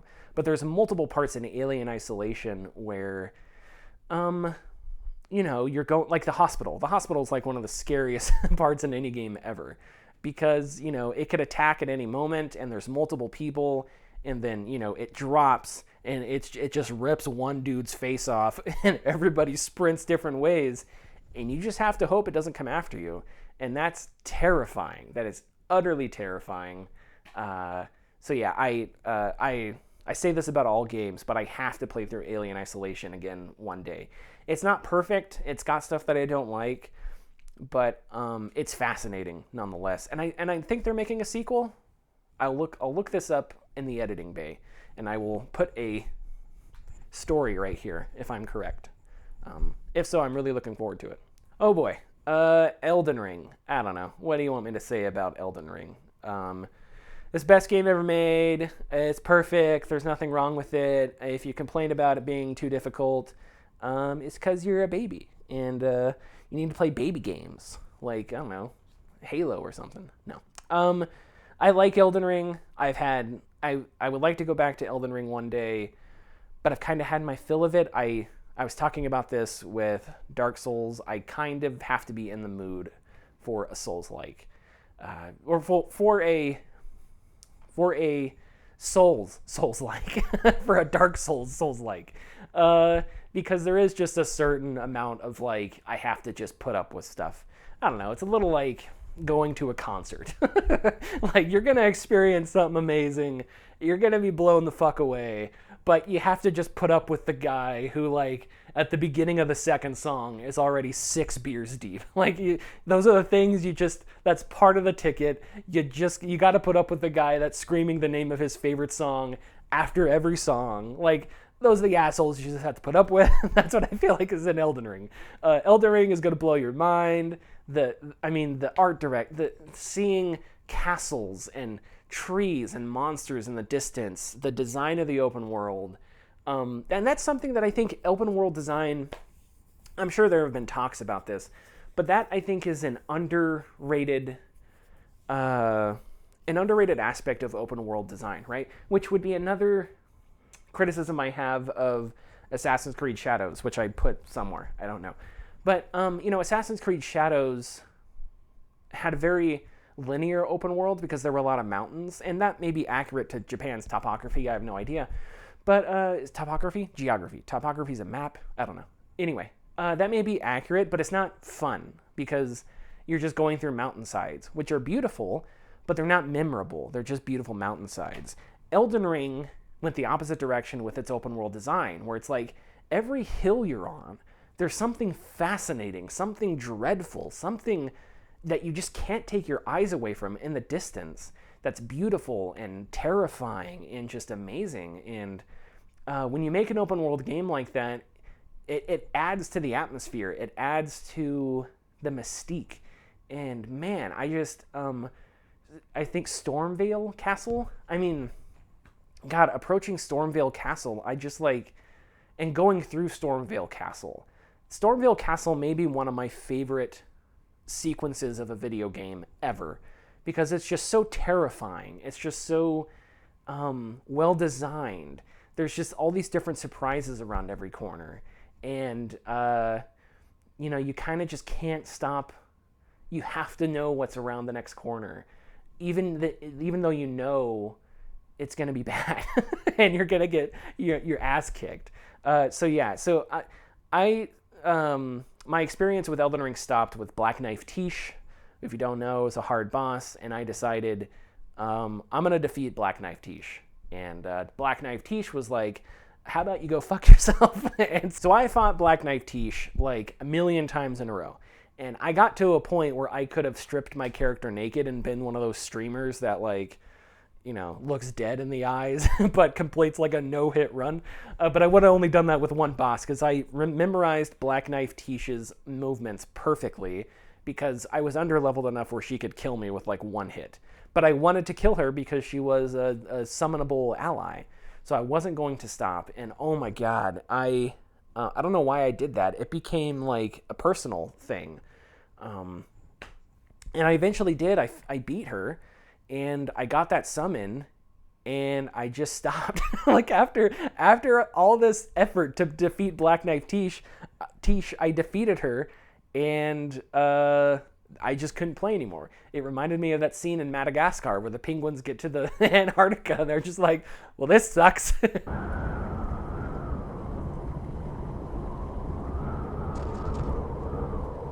Well, this sucks. It wasn't that it sucked. It was just that I had had enough. I had finished it. I don't know. Every time I go back, though, I'm stunned at some of the art direction. It really is one of the best games of all time. I just have to be in the mood, and I'm not always. I'm rarely in the mood, and I was a faith-based build, and I used the scythe. I don't remember what the scythe was called. but that's what I used. So if you know Elden Ring, then you know what I'm talking about. And I have no idea if that build is still any good anymore. I don't follow like the updates and stuff like that. Okay, Last of Us remastered on the PS4, which I also have Last of Us on the PS3. And this one has the Left Behind DLC. I like Last of Us a lot. I think its legacy is interesting because I don't have a physical copy of Last of Us 2, unfortunately. But the Last of Us series I think is interesting because I didn't expect people to, spoilers, I didn't expect people to latch on to Joel in the way people did. To me, it was, I don't know, to me it was obvious that Joel's time was coming.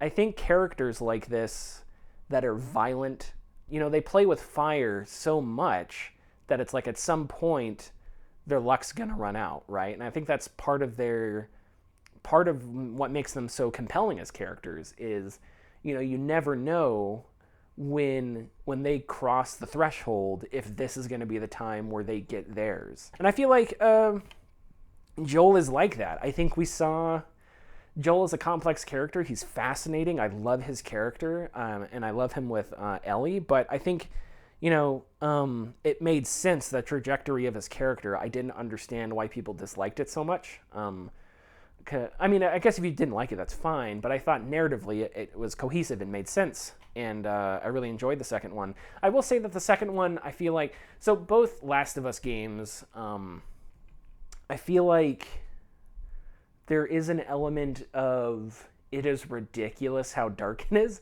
It is ridiculous. It's like every 5 seconds something unthinkably tragic happens, and I don't know. It's fine, I guess, but it's just so oppressive and so sad that it's like, oh my god, how is it that these people keep surviving things? But that's not to say that it's like poorly written or anything like that. I think the Last of Us games are excellent, and I think there are moments that for me are still. I wouldn't say The Last of Us Part 2 is one of my favorite horror games. I think it's a good game. I don't think it's one of my favorites necessarily, but I will say it's probably one of the scariest games I've ever played. Because of the dread, because of the chaos unleashed, because of the result of the cycles of violence and the hate and all that, which you could say a lot more about regarding other things, but just, on a surface level, it's just sort of terrifying to see the unraveling of humanity, and then it just gets thrown into chaos, and everybody just gets eaten alive. I think the TV show captured that really well with that scene where, the car sinks underneath and all the zombies come up, and it's a big battle where the zombies are pouring out of the tunnel and everybody's shooting guns and stuff. And I feel like that's a part of Last of Us's horror, is it is not, it doesn't lurch after you. It screams and comes after you like a mad animal.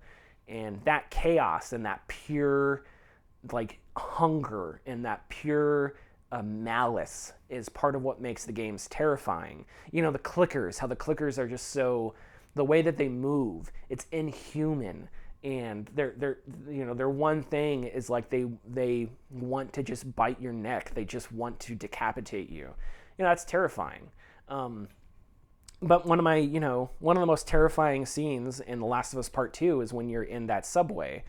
You're in a subway and it's red because there's like red lights, and you're trying to escape, and there's zombies and there's other people, and people are getting eaten over here and fighting over here, and you just have to run through it and survive. And again, Last of Us Part 2, I think, that's part of the game is about that breakdown. It's about that utter chaos. One other thing I would say is that I do like how The Last of Us, I feel like the game, and this is intended, obviously, but the game, you play as Joel, but eventually you feel alienated from Joel because you know that Joel lies to Ellie.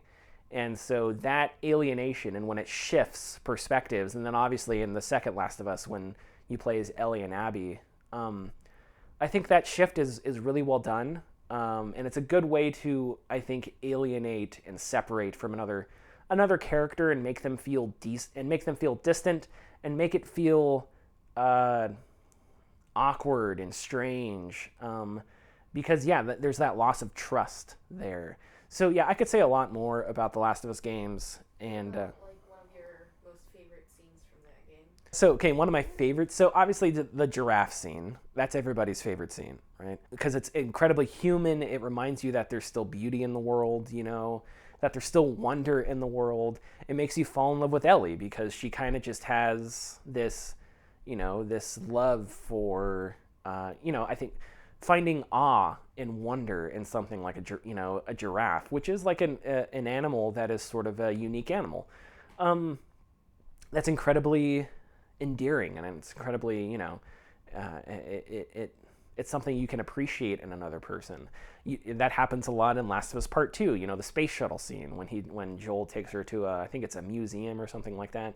You know, Ellie's fascination, her like nerdy fascinations with space and dinosaurs and stuff like that, that makes her a character that it's, you know, it's easy to like to love, and you know, you want to protect her, and etc. etc. Oh, the other part I would say that is probably one of my favorites in Last of Us is, so the sniper scene in the TV show, that is done differently in the game. So it was done differently initially.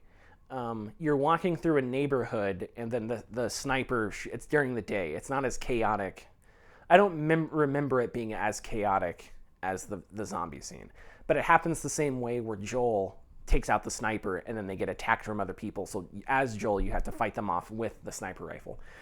But before that happens, you're walking around the neighborhood, and you're just walking through abandoned homes. You're just kind of exploring and taking in what people left behind, their letters, their notes. There's a guy named Ish. There's an entire subplot about a guy named Ish, and you just find Ish's notes because he was with a group that was like years before you, and they are trying to survive. So the game delivers this other story about a random other person who is trying to survive, and as you're walking through this neighborhood, you find you know, different notes from him. But you know, I really like that when games aren't afraid to slow down, when games aren't afraid to when they trust the player to take in the sights, to smell the roses. I think another game that did this pretty well was the Horizon games, which unfortunately I don't have physical copies of, but in the Horizon games, it funnels you into single-player missions, and then the single-player missions are much more dialogue-based and stuff like that. But still, it was interesting because it's like, you know, you go from this open world where you can do anything, you're fighting robot dinosaurs, and then you funnel into something slower, something more methodical, something more thoughtful. So I really like when games do that. Last of Us does that. Naughty Dog just in general does that really well. But when it's not afraid of like, because yeah, as the player, you could run through that in 12 seconds, and then it's like the pacing's weird because you go from an action scene to an action scene or whatever. But that's I think like artistic faith, is you create this moment where now it's like, okay, now, you know, here's this section where you walk through and you take in the sights and you think about the world and you think about the things that are left behind and all the details. I mean, that's the thing about Naughty Dog games is, and I don't know, maybe people probably talk about this a lot more. I don't know anyone else. You know, I know like 3 people. So, but like Naughty Dog games are so detailed in that everything is so specific. You don't see a whole lot repeat. So it's like all of those houses are very unique. Very unique is redundant. They're unique. Same thing with Last of Us Part 2. Every house you go into, every street feels unique. Every building you go into has like a purpose. There's a purpose in that building. At one point you go into a building and it's an old newspaper office. So it's like there's cubicles and newspapers everywhere. And at one point I think even Ellie says something like, "Man, what's that smell?" And I think what she's talking about is the newspaper print, because the newspaper print rots and it smells really bad. And I think that's it. It may just be that she's smelling the zombies too. I don't know. But I remember playing through. That's sort of what I took from it. So I think that's one thing that I also appreciate about, like, one of my favorite things from the games and the Uncharted games is that it allows you to take your time in spots and sort of immerse yourself in the puzzles or in the world or whatever. I would say I probably like the first one better than the second one. I don't think the second one's bad by any measure, but and it's not because bad stuff happens in the second one. I think that makes sense. I don't know. I think I just enjoy the first one more than the second one. But I've only played through the second one once, so maybe I should again one day and, give it another shot. Okay, so for now, I think I'm going to call it. We went through PlayStation 2, we went through PS4, we went through PlayStation 1 and my PC games. There's a bunch of other stuff. As I said at the beginning, I didn't know how long this was going to take, but it was taking a bit. I am verbose. We'll do a part 2, and I think we'll do PS5 and maybe some of the IP stuff. We'll do Star Wars and Splinter Cell and whatnot. And then maybe part 3 we'll do Xbox. We'll see how it shakes up. Please subscribe, go to our Patreon, patreon.com/thegamingdiscourse, leave a comment, list all the games you have, please. I want 1,000-line comments listing every single game you have. Thank you very much for watching, and I'll see you in part 2.